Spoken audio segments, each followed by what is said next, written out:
ಯೋಂತಃ ಪ್ರವಿಶ್ಯ ಮಮ ವಾಚಮಿಮಾಂ ಪ್ರಸುಪ್ತಾಂ ಸಂಜೀವಯತ್ಯಖಿಲಶಕ್ತಿಧರಸ್ವಧಾಮ್ನಾ ಅನ್ಯಾಂಶ್ಚ ಹಸ್ತಚರಣಶ್ರವಣತ್ವಗಾದೀನ್ ಪ್ರಾಣಾನ್ನಮೋ ಭಗವತೆ ಪುರುಷಾಯ ತುಭ್ಯಂ. ಯಾ ವರ್ಣಪದವಾಕ್ಯಾರ್ಥಗದ್ಯಪದ್ಯಸ್ವರೂಪಿಣಿ ವಾಚಿನರ್ಥಯತ್ ಕ್ಷಿಪ್ರಂ ಮೇಧಾಂ ದೇವಿ ಸರಸ್ವತಿ. ಶ್ರುತಿಸ್ಮೃತಿಪುರಾಣಾನಾಂ ಆಲಯಂ ಕರುಣಾಲಯಂ ನಮಾಮಿ ಭಗವತ್ಪಾದಂ ಶಂಕರಂ ಲೋಕಶಂಕರಂ. ಕೂಜಂತಂ ರಾಮ ರಾಮೇತಿ ಮಧುರಂ ಮಧುರಾಕ್ಷರಂ ಆರುಹ್ಯ ಕವಿತಾಶಾಖಾಂ ವಂದೇ ವಾಲ್ಮೀಕಿ ಕೋಕಿಲಂ. ತಪಸ್ವಾಧ್ಯಾಯ ನಿರತಂ ತಪಸ್ವಿ ವಾಗ್ವಿದಾಂ ವರಂ ನಾರದಂ ಪರಿಪಪ್ರಚ್ಛ ವಾಲ್ಮೀಕಿ ಮುನಿಪುಂಗವಂ.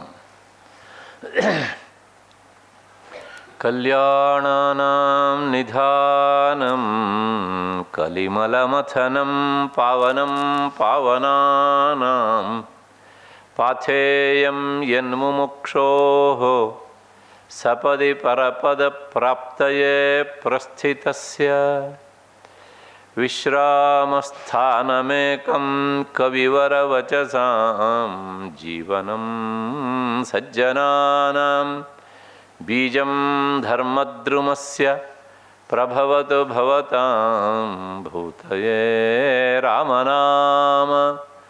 ಬೀಜಂ ಧರ್ಮದ್ರುಮಸ್ಯ ಪ್ರಭವತು ಭವತಾಂ ಭೂತಯೇ ರಾಮನಾಮ.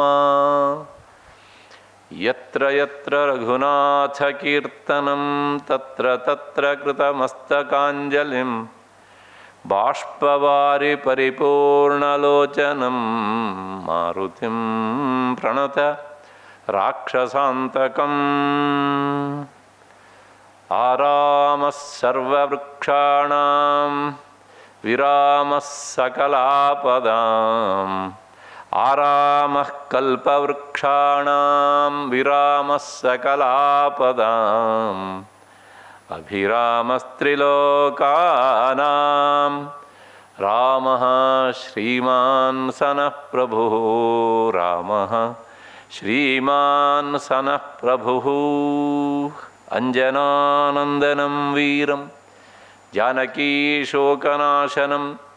ಕಪೀಶಂ ಅಕ್ಷಹಂತಾರಂ ವಂದೇ ಲಂಕಾಭಯಂಕರಂ. ಉಭಯ ಶ್ರೀಗಳವರ ಪದತಲದಲ್ಲಿ ಸಾಷ್ಟಾಂಗ ಪ್ರಣಾಮಗಳನ್ನು ಮೊದಲನೇದಾಗಿ ಸಲ್ಲಿಸ್ತಾ ಇದ್ದೇನೆ.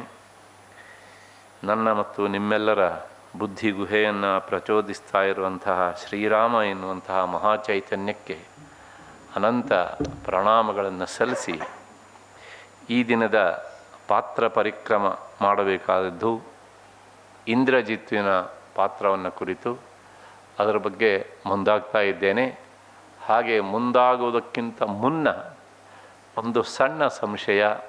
ನಿನ್ನೆ ದಿವಸ ನಾನು ಮಂಡೋದರಿಯ ಪಾತ್ರದ ಬಗ್ಗೆ ಚಿಂತನೆ ಮಾಡ್ತಾ ಮಾಡ್ತಾ ಕೊನೆಗೆ ಒಂದು ಮಾತನ್ನು ಹೇಳಿದ್ದೆ. ಏನು ಅಂದರೆ, ಮಂಡೋದರಿ ಸಾಧ್ವಿ ಶಿರೋಮಣಿ, ಮಹಾಪತಿವ್ರತೆ. ಅದರ ಜೊತೆಗೆ ನಾನು ನಿನ್ನೆನೂ ಹೇಳಿದ್ದೇನೆ, ನನ್ನ ಅಧ್ಯಯನ ಸಂದರ್ಭದಲ್ಲೂ ಬಹಳಷ್ಟು ಸಲ ನಾನು ಅಂದ್ಕೊಳ್ತೇನೆ, ಏನು ಅಂದರೆ ಇಂಥ ದುಷ್ಟನಿಗೆ ಇಂಥ ಒಬ್ಬ ಸಾಧ್ವಿಪತಿಯ ಎನ್ನುವಂಥದ್ದು. ಹಾಗಾಗಿ ಆ ಸಾಧ್ವಿ ಮಣಿ ಪ್ರಾಯಶಃ ತನ್ನ ಬದುಕಿನಲ್ಲಿ ಇಂಥ ದುಷ್ಟನನ್ನು ಕಟ್ಟಿಕೊಂಡು ಏನೆಲ್ಲ ಕಷ್ಟಪಟ್ಟಿರಬೇಕು ಅನ್ನೋದನ್ನು ನೀವು ಅವಳ ಸ್ವಭಾವವನ್ನು, ಅಂದರೆ ವಾಲ್ಮೀಕಿ ಮುನಿಗಳು ಚಿತ್ರಿಸಿಕೊಟ್ಟಂತಹ ಶ್ಲೋಕಗಳ ಮೂಲಕ ನಾವು ವಿಚಾರ ಮಾಡಿ ತಿಳ್ಕೊಳ್ಬೇಕು. ಎಲ್ಲವನ್ನೂ ಕವಿ ಪೂರ್ತಿಯಾಗಿ ಹೇಳೋದಕ್ಕಾಗೋದಿಲ್ಲ. ಒಂದಿಷ್ಟನ್ನು ಹೇಳಿ ಮಿಕ್ಕಿದ್ದನ್ನು ಇದೇ ದಾರಿಯಲ್ಲಿ ಇದೇ ಪಥದಲ್ಲಿ ನೀನು ವಿಚಾರ ಮಾಡುವಂತ ಬಿಟ್ಟುಬಿಡ್ತಾರೆ. ಅದು ಪ್ರಾಚೀನ ಕವಿಗಳ ಒಂದು ಸ್ವಭಾವ.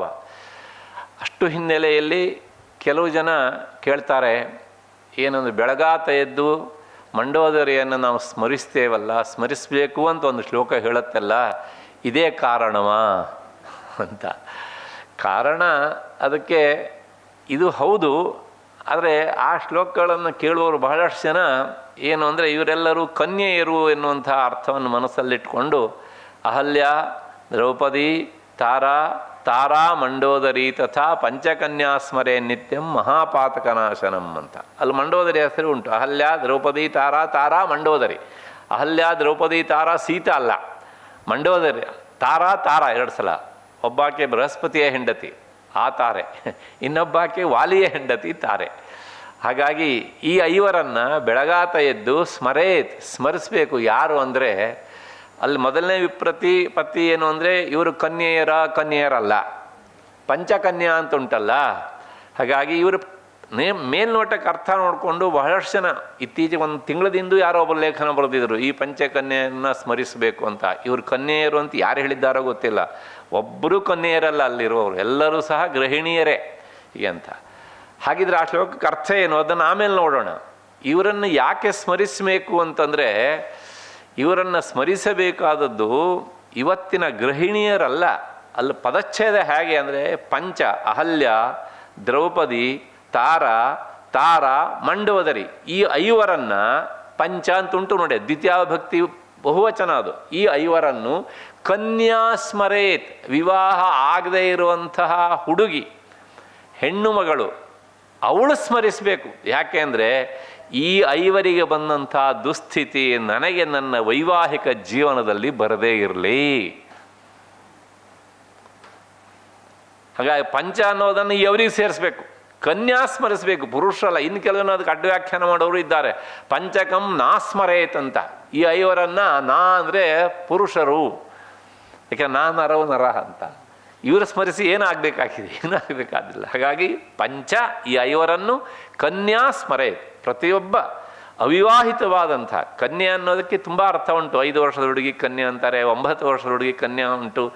ಆ ಕನ್ಯಾ ಲಕ್ಷಣವನ್ನು ಹೇಳುವಂಥ ಕ್ರಮದಲ್ಲಿ ಬೇರೆ ಬೇರೆ ಹೆಸರುಂಟು. ಇವತ್ತಿನ ಕಾಲಕ್ಕೆ ನಾವು ಅವಿವಾಹಿತಳಾದಂತಹ ಹುಡುಗಿ ಎನ್ನುವಂಥ ವಿಶಾಲ ಅರ್ಥವನ್ನು ಇಟ್ಕೊಂಡು ಹಾಗೆ ಅರ್ಥ ಹೇಳೋದು ಹೆಚ್ಚು ಸರಿ. ಅವರು ಸ್ಮರಿಸಬೇಕು. ಯಾಕೆಂದರೆ ಇವರಿಗೆ ಬಂದಂಥ ದುಸ್ಥಿತಿ ನನಗೆ ಬರದೇ ಇಲ್ಲ ಅಂತ. ಅಹಲ್ಯೆಗೆ ಎಂಥ ದುಸ್ಥಿತಿ ಬಂತು, ಅವಳು ಏನು ಎಡವಿದಳು ಅಂತ ನಾವು ನೋಡ್ಕೊಂಡು ಹೋಗಿದ್ದೇವೆ. ಹಾಗಾಗಿ ಅಂಥ ಎಡುವ ಬುದ್ಧಿ ನನಗೆ ಬರದೇ ಇರಲಿ.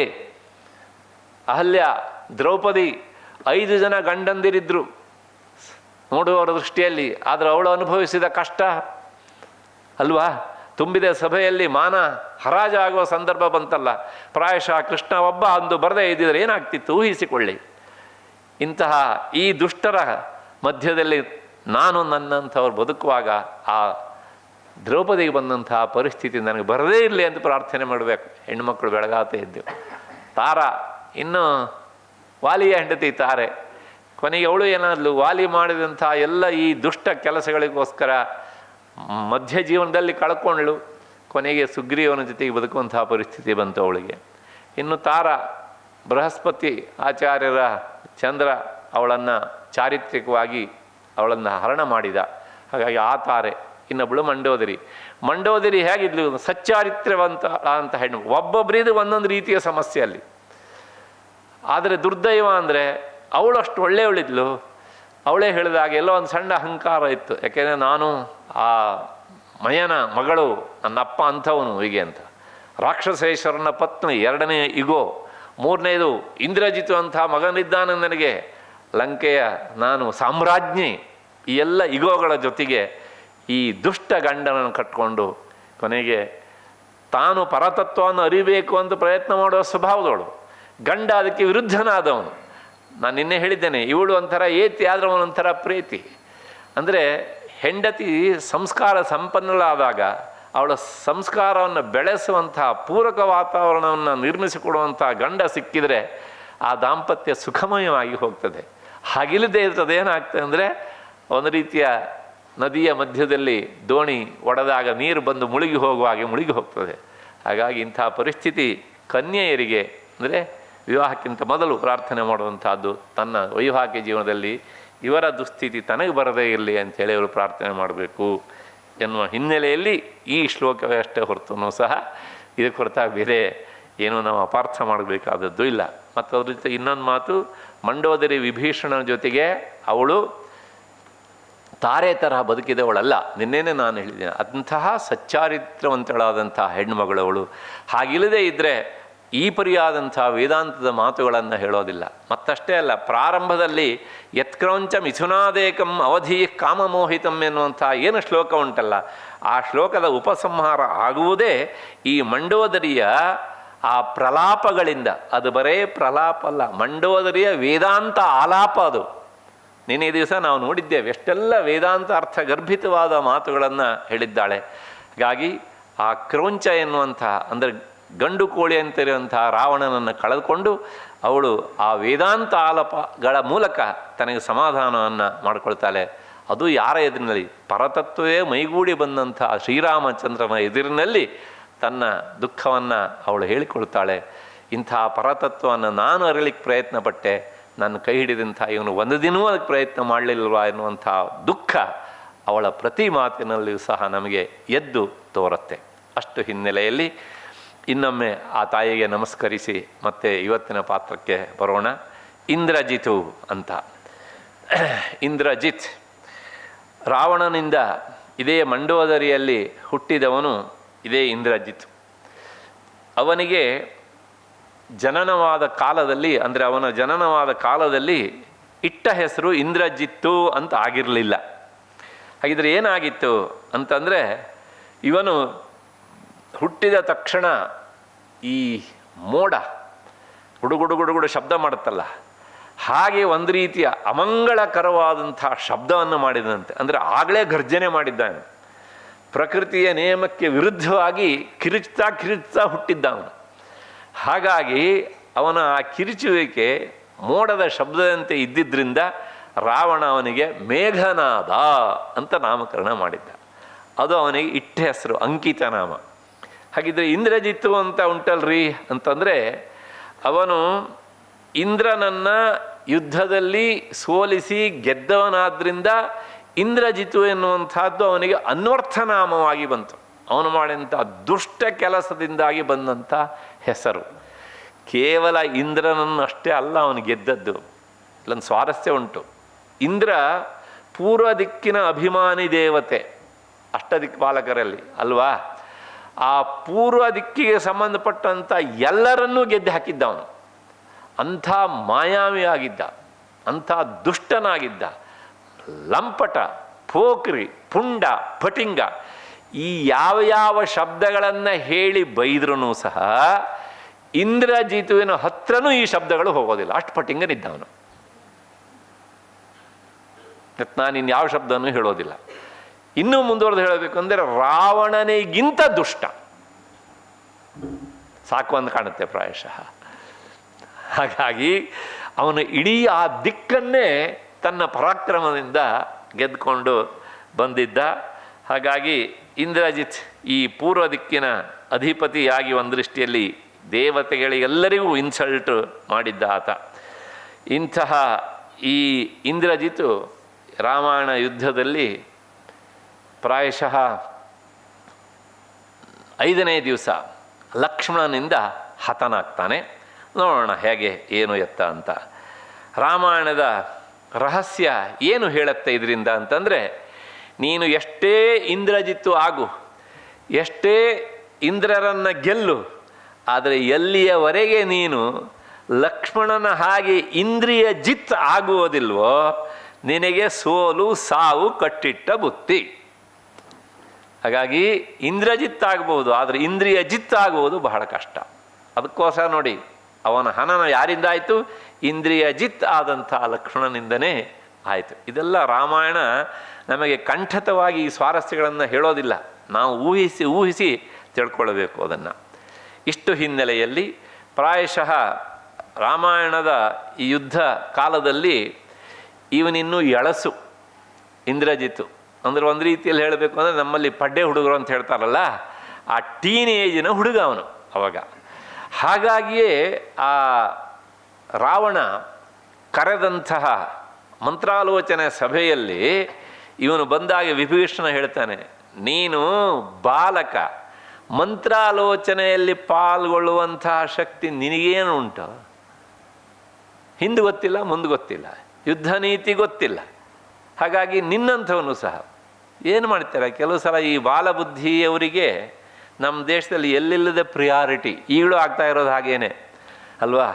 ಹುಟ್ಟೋದಿಲ್ಲಿ, ತಿನ್ನೋದಿಲ್ಲಿ, ಬೆಳೆಯೋದಿಲ್ಲಿ, ಎಲ್ಲ ಸಕಲ ಸೌಲಭ್ಯ ಇಲ್ಲಿ, ಆಮೇಲೆ ಪ್ರತಿಪಕ್ಷ ನಾಯಕತ್ವ ಇಲ್ಲಿ, ಬೇರೆ ದೇಶಕ್ಕೆ ಹೋಗಿ ಈ ದೇಶವನ್ನು ಹಳಿಯೋದು. ದುರ್ದೈವ ಅಂದರೆ ನಮ್ಮವರು ಅದನ್ನು ನೋಡ್ತಾ ಕೂತಿರ್ತಾರೆ. ಬರಬೇಕಿದ್ರೇ ಏರ್ಪೋರ್ಟಲ್ಲೇ ತೊಗೊಂಡೋಗಿ ಯು ಆರ್ ಅಂಡರ್ ಅರೆಸ್ಟ್ ಅಂತ ಮಾಡಿದರೆ ಏನಾಗ್ತಿತ್ತೋ ಗೊತ್ತಿಲ್ಲ. ನಮ್ಮ ಪ್ರಶ್ನೆಗೆಲ್ಲ ಉತ್ತರ ಸಿಗಬೇಕು ಅಂತಿಲ್ವಲ್ಲ. ಹರಿಪ್ರಸಾದ್ ಅವರು ಪಾಪ ತಲೆ ತೆಗೆಸ್ಕೊಳ್ತಾ ಇದ್ದಾರೆ. ಯಾಕೆಂದರೆ ಈ ಸಮಸ್ಯೆ ಒಂದು ರೀತಿಯ ಬಿಡಿಸಲಾಗದೇ ಇರುವಂಥದ್ದು. ಇಂಥ ಬಾಲ ಪೆದ್ದು ಪಪ್ಪು ಅಂತೆಲ್ಲ ನಾವು ಬಿಡ್ತಾ ಹೋದರೆ ಇಂಥ ಪಪ್ಪುಗಳೇ ಸಮಸ್ಯೆ ಆಗಿ ಕಾಡ್ತಾ ಇರ್ತಾರೆ. ಹಾಗಾಗಿ ಇದು ಇಂದಿನ ಸಮಸ್ಯೆ ಅಲ್ಲ, ಇಂದ್ರಜಿತ್ತನ ಕಾಲದಿಂದಲೂ ನಮ್ಮ ದೇಶದಲ್ಲಿ ಬಂದಂತಹ ಸಮಸ್ಯೆ. ನಾನು ಪದೇ ಪದೇ ಹೇಳ್ತೇನೆ, ರಾಮಾಯಣ ಆಗಿ ಹೋದದ್ದಲ್ಲ, ನಡೀತಾ ಇರುವಂತಹದ್ದು. ನಮ್ಮ ಹಣೆ ಬರಹವನ್ನು, ನಮ್ಮ ದೇಶದ ಪರಿಸ್ಥಿತಿಯನ್ನು ಕನ್ನಡಿಯಂತೆ ಹಿಡಿದು ನಮ್ಮ ಕಣ್ಣಿಗೆ ತೋರಿಸ್ತಾ ಇರ್ತದೆ ಹೇಗೆ ಅಂತ. ಹಾಗಾಗಿ ಇಂಥವನನ್ನು ಉಪೇಕ್ಷಿಸಬಾರದು. ಅಂದೇ ವಿಭೀಷಣ ಈ ಮಾತನ್ನು ಹೇಳ್ತಾನೆ, ನೀನೆಲ್ಲ ಇದಕ್ಕೆ ಲಾಯಕ್ ಅಲ್ಲ. ಒಂದು ರೀತಿಯಲ್ಲಿ ಹೇಳಬೇಕಂದ್ರೆ ಈ ಸಭೆಯಿಂದ ನೀನು ಗೆಟ್ ಔಟ್ ಅನ್ನೋ ತರಹ. ಆದರೆ ಏನು ಮಾಡ್ತೀರಾ, ಅವನಿಗೆ ಅಪ್ಪನ ಅಭಯವಾಣಿ ಇದಿತ್ತು. ಹಾಗಾಗಿ ಅವನು ಅಲ್ಲಿ ಬಂದು ಏನು ಕೂತಿದ್ದ. ಆಮೇಲೆ ಹೇಳಬಾರ್ದು ಸಲಹೆ ಸೂಚನೆಗಳನ್ನೆಲ್ಲ ಅವನು ಸಹ ಕೊಟ್ಟಿದ್ದ. ಅದರಿಂದಲೇ ಗೊತ್ತಾಯಿತು ಅವನು ತೀರಾ ಎಳಸು ಅಂಥೇಳಿ. ಹೀಗೆ ಇಂತಹ ಈ ಎಳಸು ಮಂತ್ರಾಲೋಚನೆಗೆ ಬಂದಿದ್ದಾನೆ. ಇಂಥವರ ಸಲಹೆ ಸೂಚನೆಯನ್ನು ಕೇಳುವವನು ರಾವಣ. ನಾನು ಅದಕ್ಕೋಸ್ಕರ ಹೇಳಿದ್ದೇನೆ, ಅವನ ಈ ಸಲಹೆ ಸೂಚನೆ ಕೊಡುವವರೆಲ್ಲ ಯಾರಾಗಿದ್ದರು ರಾವಣನಿಗೆ ಅಂದರೆ ನಿಶ್ಚಿತಾರ್ಥೇಶು ಪಂಡಿತ. ರಾವಣನ ತಲೆಯಲ್ಲಿ ಏನಿದೆಯೋ ಅದನ್ನು ಏನು ಬಾಯಿಂದ ಹೊರಗೆ ಹಾಕ್ತಾನೋ ಅದಕ್ಕೆಲ್ಲದಕ್ಕೂ ಸಹ ತಲೆ ಹಾಕುವ ಕೋಲೆ ಬಸವಂದಿರಾಗಿದ್ದರು ಅವರು ಹೀಗೆ ಅಂತ. ಅದರೊಳಗೆ ಇವನು ಒಬ್ಬ ಇದ್ದ. ಅಂದರೆ ತನ್ನ ಅಪ್ಪ ಮಾಡಿದ ತಪ್ಪನ್ನು ಯಾರೂ ಎತ್ತಿ ಹೇಳಬಾರದು ಅಂತ ಇವನು ತೀರ್ಮಾನ ಮಾಡಿಬಿಟ್ಟಿದ್ದ. ನನ್ನ ಅಪ್ಪ, ನನ್ನ ಅಮ್ಮ, ನನ್ನ ಅಜ್ಜಿ ಇವರೆಲ್ಲ ಮಾಡಿದ್ದೆಲ್ಲವೂ ಸಹ ಅತ್ಯಂತ ಸರಿ. ಗೊತ್ತಾಯ್ತಲ್ಲ, ಇಂದ್ರಜಿತ್ತು ಸಾಯ್ಲಿಲ್ಲ, ಇದ್ದಾನೆ, ಹೌದು ತಾನೆ, ಇಲ್ಲೇ ಸುತ್ತಾ ಇದ್ದಾನೆ ಅಂತ. ಅಷ್ಟು ಹಿನ್ನೆಲೆಯಲ್ಲಿ ನೋಡಿ ಈ ಪ್ರಸಂಗ ಎಷ್ಟು ಸರಿಯಾಗಿ ಹೊಂದಾಣಿಕೆ ಆಗುತ್ತೆ ಅಂತ, ಹೌದು ತಾನೆ. ಹೀಗೆ ಇಂಥ ಇಂದ್ರಜಿತ್ತು 2 ಸಲ ಯುದ್ಧಕ್ಕೆ ಬರ್ತಾನೆ. ರಾಮಾಯಣ ಯುದ್ಧ ಪ್ರಾರಂಭವಾದ ಮೊದಲ ದಿವಸವೇ ಶುರುವಾದದ್ದು ಫಾಲ್ಗುಣ ಮಾಸದ ಕೃಷ್ಣ ಪಕ್ಷದ ನವಮಿಯಂದು ಯುದ್ಧ.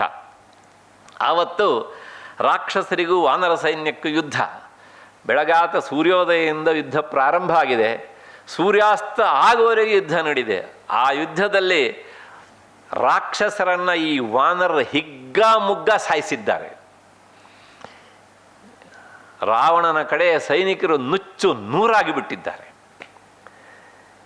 ಕೊನೆಗೆ ಇವರ ಮೇಲ್ಗೈಯನ್ನು ನೋಡಿ ತಾಳಲಿಕ್ಕಾಗದೆ ಸೂರ್ಯಾಸ್ತ ಆದ ಮೇಲೆ, ತ್ರೇತಾಯುಗದಲ್ಲಿ ದ್ವಾಪರಾಯುಗದಲ್ಲಿಯೇ ಸಂಜೆ ಯುದ್ಧ ನಿಷಿದ್ಧ, ಆದರೆ ಆವಾಗ ಅದು ಇನ್ನೂ ನಿಷಿದ್ಧ ಆಗಿತ್ತು. ಅಂಥ ನಿಷಿದ್ಧವಾದಂತಹ ಆ ಧರ್ಮವನ್ನು ಪಕ್ಕಕ್ಕೆ ತಳ್ಳಿ ಇಂದ್ರಜಿತು ಯುದ್ಧಕ್ಕೆ ಬರ್ತಾನೆ. ರಾಮರಾವಣರ ಯುದ್ಧದ ಮೊದಲನೇ ದಿವಸ. ಹಾಗೆ ಬಂದಾಗ ಈ ಕಡೆಯಿಂದ ರಾಮನ ಸೈನ್ಯದಲ್ಲಿ ಅಂಗದ ಸೇನಾನಾಯಕ. ಅಂಗದ ಸೇನಾನಾಯಕನಾಗಿ ಆ ಇಂದ್ರಜಿತುವನನ್ನು ತುರುಬ್ತಾನೆ, ಅಂದರೆ ಅಡ್ಡಗಟ್ತಾನೆ. ಅಡ್ಡಗಟ್ಟಿ ಅವರಿಬ್ಬರ ಮಧ್ಯೆ ಸಾಕಷ್ಟು ಯುದ್ಧ ಆಗುತ್ತೆ. ಒಂದು 2-3 ತಾಸು ಯುದ್ಧ ಆಗಷ್ಟೊತ್ತಿಗೆ ಅಂಗದ ಅವನ ರಥವನ್ನು ಪುಡಿ ಮಾಡ್ತಾನೆ, ಅವನ ಸಾರಥಿಯನ್ನು ಸಾಯಿಸ್ತಾನೆ.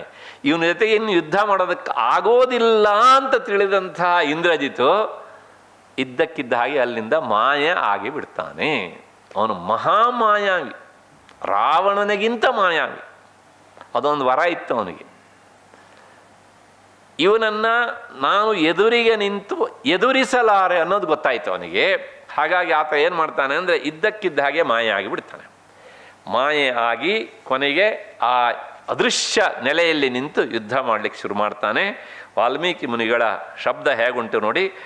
ಹೀಗೆ ಸಂಪೂರ್ಣ ಸೋಲನ್ನು ಅನುಭವಿಸಿದಂಥ ಆತ ಕೊನೆಗೆ ಪ್ರಕಾಶರೂಪಸ್ತು ಯದಾನ ಶಕ್ತಃ ತೌ ಬಾಧಿತುಂ ರಾಕ್ಷಸ ರಾಜಪುತ್ರ ಮಾಯಾಂ ಪ್ರಯೋಕ್ತುಂ ಸಮುಪಾಜಗಾಮ ಬಬಂಧತೌ ರಾಜಸುತೌ ದುರಾತ್ಮ. ಹಾಗೆ ಅದೃಶ್ಯನಾಗಿ ಯುದ್ಧ ಮಾಡ್ತಾ ಏನು ಮಾಡಿದ ಅಂದರೆ ಇಡೀ ರಾಮನ ಸೈನಿಕರ ಮೇಲೆ ತನ್ನ ನಾಗಾಸ್ತ್ರವನ್ನು ಪ್ರಯೋಗ ಮಾಡಿಬಿಟ್ಟ. ನಾಗ ಅನ್ನೋದಕ್ಕೆ ಅರ್ಥ ಸರ್ಪ ಅಂತ ಅರ್ಥ. ಸರ್ಪ ಅಂದ ತಕ್ಷಣ ಗೊತ್ತಲ್ಲ, ವಿಷಗಳಲ್ಲಿ ಅತ್ಯಂತ ಪ್ರಬಲವಾದಂಥ ವಿಷಯವನ್ನು ಹೊಂದಿದಂಥದ್ದು ಅದು. ಕೊನೆಗೆ ಇಲ್ಲಿ ಇನ್ನೊಂದು ಸ್ವಾರಸ್ಯ ಉಂಟು, ಹೇಳಿಬಿಡ್ತೇನೆ. ನಾಗ ಅನ್ನೋದಕ್ಕೆ ಆಯುರ್ವೇದದಲ್ಲಿ ಸೀಸ ಅಂತ ಒಂದು ಅರ್ಥ ಉಂಟು. ಸೀಸ, ಆ ಸೀಸ ಎನ್ನುವಂಥದ್ದು ಅದು ತುಂಬ ವಿಷದಿಂದ ಕೂಡಿದ್ದು ಅಂತ ಆಯುರ್ವೇದ ಹೇಳುತ್ತೆ. ಅದಕ್ಕೆ ಬೆಂಕಿಯ ಸ್ಪರ್ಶ ತಾಗಿದರೆ, ಆದರೆ ಅದರ ಹೊಗೆ ತಾಗಿದವರು ಎಲ್ಲರೂ ಸಹ ಮೂರ್ಛಿತರಾಗಿ ಬಿಡ್ತಾರೆ. ಅಷ್ಟರ ಮಟ್ಟಿಗೆ ಕಠೋರವಾದಂಥ ವಿಷವನ್ನು ಉಗುಳುತ್ತೆ. ಹಾಗಾಗಿ ಇಂತಹ ಆ ಇವತ್ತಿನ ಭಾಷೆಯಲ್ಲಿ ಅರ್ಥವಾಗಿ ಹೇಳಬೇಕು ಅಂತಂದರೆ, ನಾಗಾಸ್ತ್ರ ಅಂದರೆ ಅದರ ತುದಿಗೆ, ಅಸ್ತ್ರಗಳ ತುದಿಗೆ ಒಂದು ರೀತಿಯ ಸೀಸದ ಒಂದು ಲೇಪನವನ್ನು ಮಾಡಿಯೂ ಸಹ ಅವನು ಪ್ರಯೋಗ ಮಾಡಿದ್ದಿದ್ರು ಇರಬಹುದು. ಮಾಯಾವಿ ಆದ್ದರಿಂದ ಅದಕ್ಕೆ ಬೆಂಕಿಯ ಸ್ಪರ್ಶ ಮಾಡಿ ಬಿಟ್ಟಿದ್ದಿದ್ರು, ಹಾಗೆ ಇರಬಹುದು. ಹಾಗಾಗಿ ಏನಾಯಿತು ಕೇಳಿ, ಇಡೀ ರಾಮನ ಸೈನ್ಯ ಅದು ಮೂರ್ಛಾಸ್ಥಿತಿಗೆ ಜಾರಿಬಿಡ್ತು, ಎನ್ಕ್ಲೂಡಿಂಗ್ ರಾಮ ಲಕ್ಷ್ಮಣ. ಎಲ್ಲರ ಮೈ ಮೇಲೂ ಹಾವುಗಳು, ಎಲ್ಲರನ್ನೂ ಸಹ ಕಡಿದಿವೆ, ಎಲ್ಲರಿಗೂ ಸಹ ವಿಷ ಏರಿಬಿಟ್ಟಿದೆ. ಇಂಥ ಸ್ಥಿತಿಯಲ್ಲಿ ಎಲ್ಲರೂ ಆ ಯುದ್ಧ ಭೂಮಿಯಲ್ಲಿ ಧರೆಗೆ ಹೊರಳಿದಾಗ ಮೇಘನಾದನಿಗೆ, ಇಂದ್ರಜಿತುವಿಗೆ ಎಲ್ಲಿಲ್ಲದ ಸಂತೋಷ. ಆಹಾ, ಯಾರೂ ಮಾಡದೇ ಕೆಲಸವನ್ನು ಮೊದಲನೇ ದಿನದ ರಾತ್ರಿಯಲ್ಲಿಯೇ ನಿಯಮ ಮೀರಿಯಾದರೂ ನಾನು ಮಾಡಿದ್ದೇನೆ ಅಂತ ಹಮ್ಮು ಬಿಮ್ಮನಿಂದ ಇವನು ಲಂಕೆ ಕಡೆ ಹೊರಟ. ಯಾಕೆಂದರೆ ರಾಮನ ಕಡೆ ಯುದ್ಧ ಮಾಡುವ ಯಾರೂ ಇಲ್ವಲ್ಲ, ಎಲ್ಲರೂ ಬಿದ್ದಿದ್ದಾರೆ ಹೇಗೆ ಅಂತ. ದುರ್ದೈವ ಅಂದರೆ ಸತ್ಯ, ಇವರೆಲ್ಲ ಮೂರ್ಛಾ ಸ್ಥಿತಿಗೆ ಜಾರಿದಾಗ ಇವ್ರ ಮೇಲೆ ಬಾಣ ಪ್ರಯೋಗ ಮಾಡಲಿಲ್ಲ ಅವನು. ಏನೇ ಎಷ್ಟಂದ್ರೂ ನೋಡಿ, ತಲೆಯಲ್ಲಿ ಪೂರ್ತಿ ಬುದ್ಧಿ ಇಲ್ಲದಿದ್ದರೆ ಇಂಥದ್ದೆಲ್ಲ ಆಗತ್ತೆ. ಕೊನೆಗೆ ನೇರವಾಗಿ ಇವರೆಲ್ಲ ಸತ್ರು ಅಂತ ಅಂದ್ಕೊಂಡು ಏನು ಅಲ್ಲಿಂದ ಭಾಳ ವಿಜಯದುಂದುಭಿಯನ್ನು ಬಾರಿಸ್ತಾ ಲಂಕೆ ಕಡೆಗೆ ಮುಖ ಮಾಡಿ ಹೊರಟಿದ್ದಾನೆ. ಹಾಗೆ ಮುಖ ಮಾಡಿ ಹೊರಟಿದ್ದಾನೆ. ಹೋಗಿ ಹೇಳ್ತಾನೆ, ರಾಮ ಲಕ್ಷ್ಮಣರನ್ನು ಎಲ್ಲರನ್ನೂ ಸಹ ಮುಗಿಸ್ಬಿಟ್ಟಿದ್ದೇನೆ, ಯುದ್ಧ ಮುಗಿದು ಹೋಯಿತು. ಅವನೇ ಡಿಕ್ಲೇರ್ ಮಾಡಿಬಿಟ್ಟ. ಇನ್ನು ಯಾರೂ ನಾವು ತಲೆ ಬಿಸಿ ಮಾಡಿಕೊಡ್ಬೇಕಾದ್ದಿಲ್ಲ. ರಾವಣ ಇದನ್ನೇ ಕಾಯ್ತಾ ಕೂತಿದ್ದ. ಆಹಾ ಅಂಥೇಳಿ ಭಾಳ ಸಂತೋಷಪಟ್ಟವನು. ಎಷ್ಟು ಸಂತೋಷಪಟ್ಟ ಅಂತಂದರೆ, ತಕ್ಷಣವೇ ಆತ ಅಶೋಕವನಕ್ಕೆ ಸುದ್ದಿಯನ್ನು ಕಳಿಸ್ತಾನೆ ರಾವಣ. ಏನು ಸುದ್ದಿ ಕಳಿಸ್ತಾನೆ ಅಂತಂದರೆ, ಅಲ್ಲಿ ರಾಮ ಲಕ್ಷ್ಮಣರು ಸತ್ತು ಬಿದ್ದಿದ್ದಾರಲ್ಲ, ಅವನ ಶಬ್ದ ನಂದಲ್ಲ, ಅವರು ಮೂರ್ಛಾಸ್ಥಿತಿಗೆ ಜಾರಿದ್ದಾರೆ. ಹಾಗೆ ಅವರು ಸತ್ತು ಹೋದದ್ದನ್ನು ಈಗ ಸೀತೆಗೆ ತಾನು ತೋರಿಸಬೇಕು. ಸೀತೆ ಮಾನಸಿಕವಾಗಿ ಜರ್ಜರಿತಳಾಗಬೇಕು. ರಾಮ ಇನ್ನು ಬಂದು ತನ್ನನ್ನು ಬಿಡಿಸ್ಕೊಂಡು ಕರ್ಕೊಂಡು ಹೋಗ್ತಾನೆ ಅನ್ನುವಂಥ ಭಾವನೆಯಿಂದ ದೂರ ಸರಿದು ನಾಳೆ ಬೆಳಗಾದರೆ ಅವಳು ರಾವಣನ ಕಡೆಗೆ ಮುಖ ಮಾಡಿ ಬರಬೇಕು. ಇಂತಹ ಹೊಲಸು ಯೋಚನೆಯನ್ನು ಮಾಡಿ ತಕ್ಷಣವೇ ಆತ ಏನು ಮಾಡ್ತಾನೆ ಅಂದರೆ, ಅಲ್ಲಿನ ಆ ರಾಕ್ಷಸರಿಗೆ ಸುದ್ದಿ ಕಳಿಸ್ತಾನೆ. ಈ ಕ್ಷಣದಲ್ಲಿ ಪುಷ್ಪಕ ವಿಮಾನವನ್ನು ತರಿಸ್ಕೊಂಡು ನೀವು ಸೀತೆಯನ್ನು ಬಲವಂತವಾಗಿ ಅದರಲ್ಲಿ ಕೂರಿಸಿಕೊಂಡು ಆ ಯುದ್ಧ ಭೂಮಿಗೆ ಅವಳನ್ನು ಕರ್ಕೊಂಡು ಹೋಗಿ ರಾಮ ಲಕ್ಷ್ಮಣರು ಸತ್ತು ಹೋದದ್ದನ್ನು ಅವಳಿಗೆ ತೋರಿಸಬೇಕು. ಹೇಗಿದೆ ರೀ ಪ್ಲ್ಯಾನು? ಅದ್ಭುತ ಅಲ್ವಾ? ಅಂದರೆ ಅಂಥ ಸ್ಥಿತಿಯಲ್ಲೂ ಇವನ ಸ್ವಾರ್ಥ, ಹೊಲಸು ಅಭೀಪ್ಸೆ. ಅದೇ ರೀತಿಯಾಗಿ ಅವ್ರು ಹಾಗೆ ಮಾಡ್ತಾರೆ. ಅಲ್ಲಿ ಆಕೆಯನ್ನು ಬಲವಂತವಾಗಿ ಕೂರಿಸಿಕೊಂಡು ಆ ರಾತ್ರಿಯಲ್ಲಿ ಅವಳಿಗೆ ತೋರಿಸ್ತಾರೆ. ನೋಡು, ರಾಮ ಸತ್ತು ಬಿದ್ದಿದ್ದಾನೆ, ಲಕ್ಷ್ಮಣ ಸತ್ತು ಬಿದ್ದಿದ್ದಾನೆ, ಇವರಿನ್ಯಾರು ಮತ್ತೆ ಬದುಕಿ ಬರುವ ಸಂಭವ ಇಲ್ಲ. ಏನಾಗಿರಬೇಕು ಸೀತಾಮಾತೆಯ ಪರಿಸ್ಥಿತಿ? ಯಾರತ್ತು ಹೇಳಿಕೊಳ್ಳಬೇಕು ತನ್ನ ದುಃಖವನ್ನು? ಅಂಥ ಸಂದರ್ಭದಲ್ಲಿ ಅಲ್ಲಿ ತ್ರಿಜಟ, ವಿಭೀಷಣನ ಮಗಳು, ಬೆಳಕಿನ ಕಿರಣವಾಗಿ ಬರ್ತಾಳೆ. ಅವಳು ಒಂದು ಮಾತನ್ನು ಹೇಳ್ತಾಳೆ. ಎಂಥ ಸೂಕ್ಷ್ಮ ಪ್ರಜ್ಞೆ ನೋಡಿ, ಆ ಧರ್ಮನಿಷ್ಠರಾದವರಿಗಿರುವಂಥ ಪ್ರಜ್ಞೆ ಇದು. ಅಲ್ಲಿಂದ ರಾಮ ಲಕ್ಷ್ಮಣ ನೋಡಿ ಹೇಳ್ತಾಳೆ, ಯೋಚನೆ ಮಾಡಬೇಡ ತಾಯಿ, ನಿನ್ನ ಪತಿ ಮತ್ತು ನಿನ್ನ ಭಾವಮೈದುನ ಖಂಡಿತವಾಗಿಯೂ ಸಹ ಅವರು ಸತ್ತಿಲ್ಲ. ಸತ್ತವರ ಮುಖ ಹೀಗಿರುವುದಿಲ್ಲ ಅಂದ್ಲು ಅವಳು. ಸತ್ತವ್ರ ಮುಖ ಹೇಗಿರ್ತದೆ, ಸತ್ತವ್ರು ಹಂಗಿರ್ತದೆ. ಎಲ್ಲಿಯವರೆಗೆ ಈ ದೇಹದೊಳಗೆ ಚೈತನ್ಯ ಇರುತ್ತೋ ಅಲ್ಲಿಯವರೆಗೆ ಆ ವ್ಯಕ್ತಿಯ ಮುಖದ ಭಾವವೇ ಬೇರೆ. ಯಾವಾಗ ದೇಹ ಜೀವ ವಿಯೋಗ ಆಗತ್ತೋ ಆಗ ದೇಹವನ್ನು ನೋಡಿದ ತಕ್ಷಣ ಗೊತ್ತಾಗತ್ತೆ, ಅದು ನಿಷ್ಕಳೆ ಆಗಿಬಿಡುತ್ತೆ ಅಲ್ವಾ. ಆದ್ದರಿಂದ ನಿನ್ನ ಪತಿ ಆತ ಸಾಯಲಿಲ್ಲ, ಅವನು ಮೂರ್ಛಾ ಸ್ಥಿತಿಯಲ್ಲಿದ್ದಾನೆ, ಅವನಿಗೆ ಎಚ್ಚರ ಆಗತ್ತೆ, ಯೋಚನೆ ಮಾಡೋಣ. ನಂಬರ್ 1. ನಂಬರ್ 2, ನಿನ್ನ ಪತಿ ಏನಾದರೂ ಆತ ಮರಣವನ್ನು ಹೊಂದಿದ್ದಿದ್ರೆ ಆಗ ನೀನು ಏನಾಗ್ತಿದ್ದೆ? ಪತಿರಹಿತಳಾಗ್ತಿದ್ದೆ. ಪತಿರಹಿತಳಾದವಳನ್ನು ಪುಷ್ಪಕ ವಿಮಾನ ಹೊತ್ತುಕೊಂಡು ಬರುವುದಿಲ್ಲ. ಅದು ಎಲ್ಲಿದೆಯೋ ಈ ಶಾಸ್ತ್ರ ನೋಡಿ, ಆಶ್ಚರ್ಯ. ಅಂದರೆ ನಂದಲ್ಲ ಶಬ್ದ ಅದು. ಹೀಗೆ ಆಕೆ ಈ ರೀತಿಯಾದಂಥ ಮಾತನ್ನು ಹೇಳ್ತಾಳೆ. ರಾಮಾಯಣದಲ್ಲಿ ಈ ಶಬ್ದ ಉಂಟು, ನೇರ ಶ್ಲೋಕ ಉಂಟು. ಅಂದರೆ ಪತಿವಿಯುಕ್ತಳಾದ ಪತಿರಹಿತಳಾದಂಥ ಸ್ತ್ರೀಯನ್ನು ಪುಷ್ಪಕ ವಿಮಾನ ಹೊತ್ತು ಸಂಚರಿಸುವುದಿಲ್ಲ. ಅಂಥವರು ಏರಿದರೆ ಅದು ತನ್ನ ಸಂಚಾರವನ್ನು ನಿಲ್ಲಿಸಿಬಿಡ್ತದೆ ಅಂತ. ಇದು ಒಂದು ಮಾತನ್ನು ತ್ರಿಜಟೆ ಹೇಳುವುದರ ಮೂಲಕ, ಅಂದರೆ ಆಕೆಯ ಬಾಯಿಂದ ಹೇಳಿಸುವುದರ ಮೂಲಕ ವಾಲ್ಮೀಕಿ ಮುನಿಗಳು ನಮಗೆ ಎಷ್ಟೊಂದು ವಿಷಯವನ್ನು ತಿಳಿಸ್ತಾರೆ. ಒಂದು ಈ ನಿಯಮ ಆಯಿತು. ಇನ್ನೊಂದು ರಾಮ ಲಕ್ಷ್ಮಣರು ಅವರು ದೇಹ ಬಿಟ್ಟಿಲ್ಲ, ಸಾಯಲಿಲ್ಲ ಅನ್ನೋದು ಒಂದಾಯಿತು. ಎರಡನೇದು ಪುಷ್ಪಕ ವಿಮಾನ, ಅದು ಯಾವುದೋ ಲೋಹದಿಂದ, ಧಾತುವಿನಿಂದ, ಸಾಮಾನ್ಯ ಮೆಟಲ್ನಿಂದ ಮಾಡಿದಂಥ ಜಡವಾದ ವಿಮಾನ ಅಲ್ಲ ಅದು. ಅದು ಸಚೇತನವಾದಂಥ ವಿಮಾನ. ಅಂದರೆ ನಮ್ಮ ನಿಮ್ಮ ಬುದ್ಧಿಗೆ ನಿಲಕದೆ ಇರುವುದು ಆ ವಿಮಾನಕ್ಕೆ ಅದೇನಾಗ್ತಿತ್ತು? ಹೊಳಿತಿತ್ತು, ಸಿಕ್ತಿತ್ತು ಅದಕ್ಕೆ. ಅಂತಹ ವಿಮಾನ ಪುಷ್ಪಕ ವಿಮಾನ. ಆದ್ದರಿಂದ ನೀನಿನ್ನೂ ಪುಷ್ಪಕ ವಿಮಾನದಲ್ಲೇ ಇದ್ದೀಯೆ, ನಾನು ಸಂಚಾರ ಮಾಡ್ತಾ ಇದ್ದೇವೆ ಯುದ್ಧ ಭೂಮಿಯಲ್ಲಿ ಅಂತಾದರೆ ಆ ವಿಮಾನ ಖಂಡಿತವಾಗಿಯೂ ಸಹ ಅದು ಹೀಗೆ ಸಂಚಾರ ಮಾಡ್ತಾ ಇರಲಿಲ್ಲ. ಏನೂ ಯೋಚನೆ ಮಾಡಬೇಡ, ಮತ್ತೆ ಪುನಃ ನೀನು ನಿನ್ನ ಪತಿಯ ಮುಖವನ್ನು ನೋಡಿಯೇ ನೋಡ್ತೀಯ ಅಂತ ಆ ಭರವಸೆಯ ಮಾತನ್ನು. ಅಂದರೆ ಅಂಥ ವಿಪತ್ತಿನ ಸ್ಥಿತಿಯಲ್ಲೂ ಸಹ ಎಲ್ಲೋ ಒಂದು ಕಡೆಗೆ ಆ ಸತ್ಯಧರ್ಮ ನಿಷ್ಠರಾದವರಿಗೆ ಇಂಥ ಒಂದು ಸದವಕಾಶ ಸಿಗ್ತದೆ, ಭಗವಂತ ಕರುಣಿಸ್ತಾನೆ ಅಂತ. ಇಂಥ ಸ್ಥಿತಿಯಲ್ಲಿ ಅವರೆಲ್ಲರೂ ಸಹ ಮೂರ್ಛಾ ಸ್ಥಿತಿಯಲ್ಲಿದ್ದಾರೆ. ಏನು ಮಾಡಬೇಕು? ಯಾರೂ ಇಲ್ಲ. ಆಗ ಅಲ್ಲಿಗೆ ವಿಭೀಷಣ ಬರ್ತಾನೆ. ಯಾಕೆಂದರೆ ವಿಭೀಷಣನಿಗೆ ಇವನ ಹಣೆಬರ ಎಲ್ಲ ಗೊತ್ತಿತ್ತು, ರಹಸ್ಯ ಎಲ್ಲ. ವಿಭೀಷಣ ಬಂದವನು ನೋಡ್ತಾನೆ, ಎಲ್ಲರೂ ಧರೆಗೆ ಹೊರಳು ಬಿಟ್ಟಿದ್ದಾರೆ, ಯಾರೂ ಇಲ್ಲ. ಏನು ಮಾಡಬೇಕು ಅಂಥೇಳಿ ಅವನಿಗೆ ಕೆಲವು ಈ ಬೇರು ಔಷಧಗಳೆಲ್ಲ ಪರಿಚಯ ಇತ್ತು ಅವನಿಗೆ. ಮತ್ತು ಕೆಲವು ವಿಶೇಷವಾದಂಥ ಕೌಬೇರ ಮಂತ್ರಗಳು, ಕುಬೇರನಿಗೆ ಸಂಬಂಧಪಟ್ಟಂಥ ಮಂತ್ರಗಳ ವಿಶಿಷ್ಟವಾದ ಉಪದೇಶ ಇತ್ತಂತೆ ಅವನಿಗೆ. ಆ ಮಂತ್ರವನ್ನು ಹೇಳಿ ಕೆಲವು ನೀರನ್ನು, ಅಂದರೆ ಜಲವನ್ನು ಅಭಿಮಂತ್ರಿಸಿ ಅದನ್ನು ತನ್ನ ಎಡಗೈಯಲ್ಲಿ ಹಾಕಿಕೊಂಡು ಬಲಗೈಯಿಂದ ರಾಮ ಲಕ್ಷ್ಮಣರ ಕಣ್ಣಿಗೆ ಆ ನೀರನ್ನು ಅವನು ಹೀಗೆ ಹಚ್ಚುತ್ತಾನೆ. ಹಚ್ಚಿದಾಗ ಅವರು ಕಣ್ಣು ಬಿಡ್ತಾರೆ. ಆಶ್ಚರ್ಯ ಅಂದರೆ ಹಾಗೆಯೇ ಸುಗ್ರೀವನ ಹತ್ರ ಬರ್ತಾನೆ. ಸುಗ್ರೀವ ಕಣ್ಣು ಬಿಟ್ಕೊಂಡಿದ್ದ, ಆದರೆ ಒಂದು ರೀತಿಯ ನಿಶ್ಶಕ್ತನಾಗಿ ಬಿದ್ದುಕೊಂಡಿದ್ದ. ಹಾಗೆ ಎಲ್ಲ ಕಡೆಗೂ ಸಂಚಾರ ಮಾಡಿ ಎಲ್ಲರಿಗೂ ಸಹ ಅದನ್ನು ಹಚ್ಚುತ್ತಾ ಬಂದಾಗ ಅವರೆಲ್ಲರೂ ಕಣ್ಣು ಬಿಡ್ತಾರೆ. ಅದಕ್ಕೂ ಮೊದಲು ಅವರು ಕಣ್ಣು ಮುಚ್ಕೊಂಡೇ ಬಿದ್ದು ಬಿಟ್ಟಿದ್ರು. ತಮ್ಮ ಅಕ್ಕಪಕ್ಕದಲ್ಲೇ ಇಂದ್ರಜಿತು ಬಂದು ಏನಾದರೂ ಮಾಡಿದರೂ ಸಹ ಅವರಿಗೆ ಗೊತ್ತಾಗುವ ಸ್ಥಿತಿಯಲ್ಲಿ ಅವರು ಇರಲಿಲ್ಲ. ಅಂತಹ ದುಸ್ಥಿತಿಯಲ್ಲಿ ಅವರಿದ್ದರು.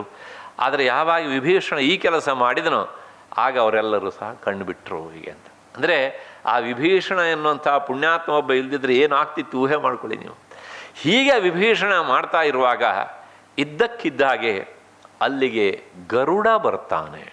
ಆಶ್ಚರ್ಯ ಅಂದರೆ ಅದೇನು ಪ್ರೇರಣೆಯೋ ಗೊತ್ತಿಲ್ಲ. ಆ ಗರುಡ ಬಂದ ತಕ್ಷಣ ಅವನು ಬರುವ ರಭಸಕ್ಕೇನೆ ಇವರ ಮೈಯನ್ನೆಲ್ಲ ಸುತ್ತಿಕೊಂಡಂತಹ ನಾಗಾಸ್ತ್ರಗಳು ತಾನಾಗಿ ಬಿಟ್ಟು ಹೊರಟೋಗ್ಬಿಟ್ಟು ಹೀಗೆ.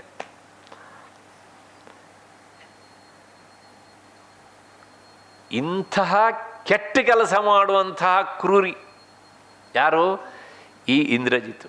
ರಾವಣನಿಗೆ ಇನ್ನೊಬ್ಬ ಅತಿಕಾಯ ಅಂತ ಮಗ ಇದ್ದ, ಧಾನ್ಯಮಾಲೆಯಲ್ಲಿ ಹುಟ್ಟಿದವನು, ಅವನೊಳ್ಳೆ ತಿಳುವಳಿಕೆ ಇರುವವನು, ವಿವೇಕಿ ಅವನು.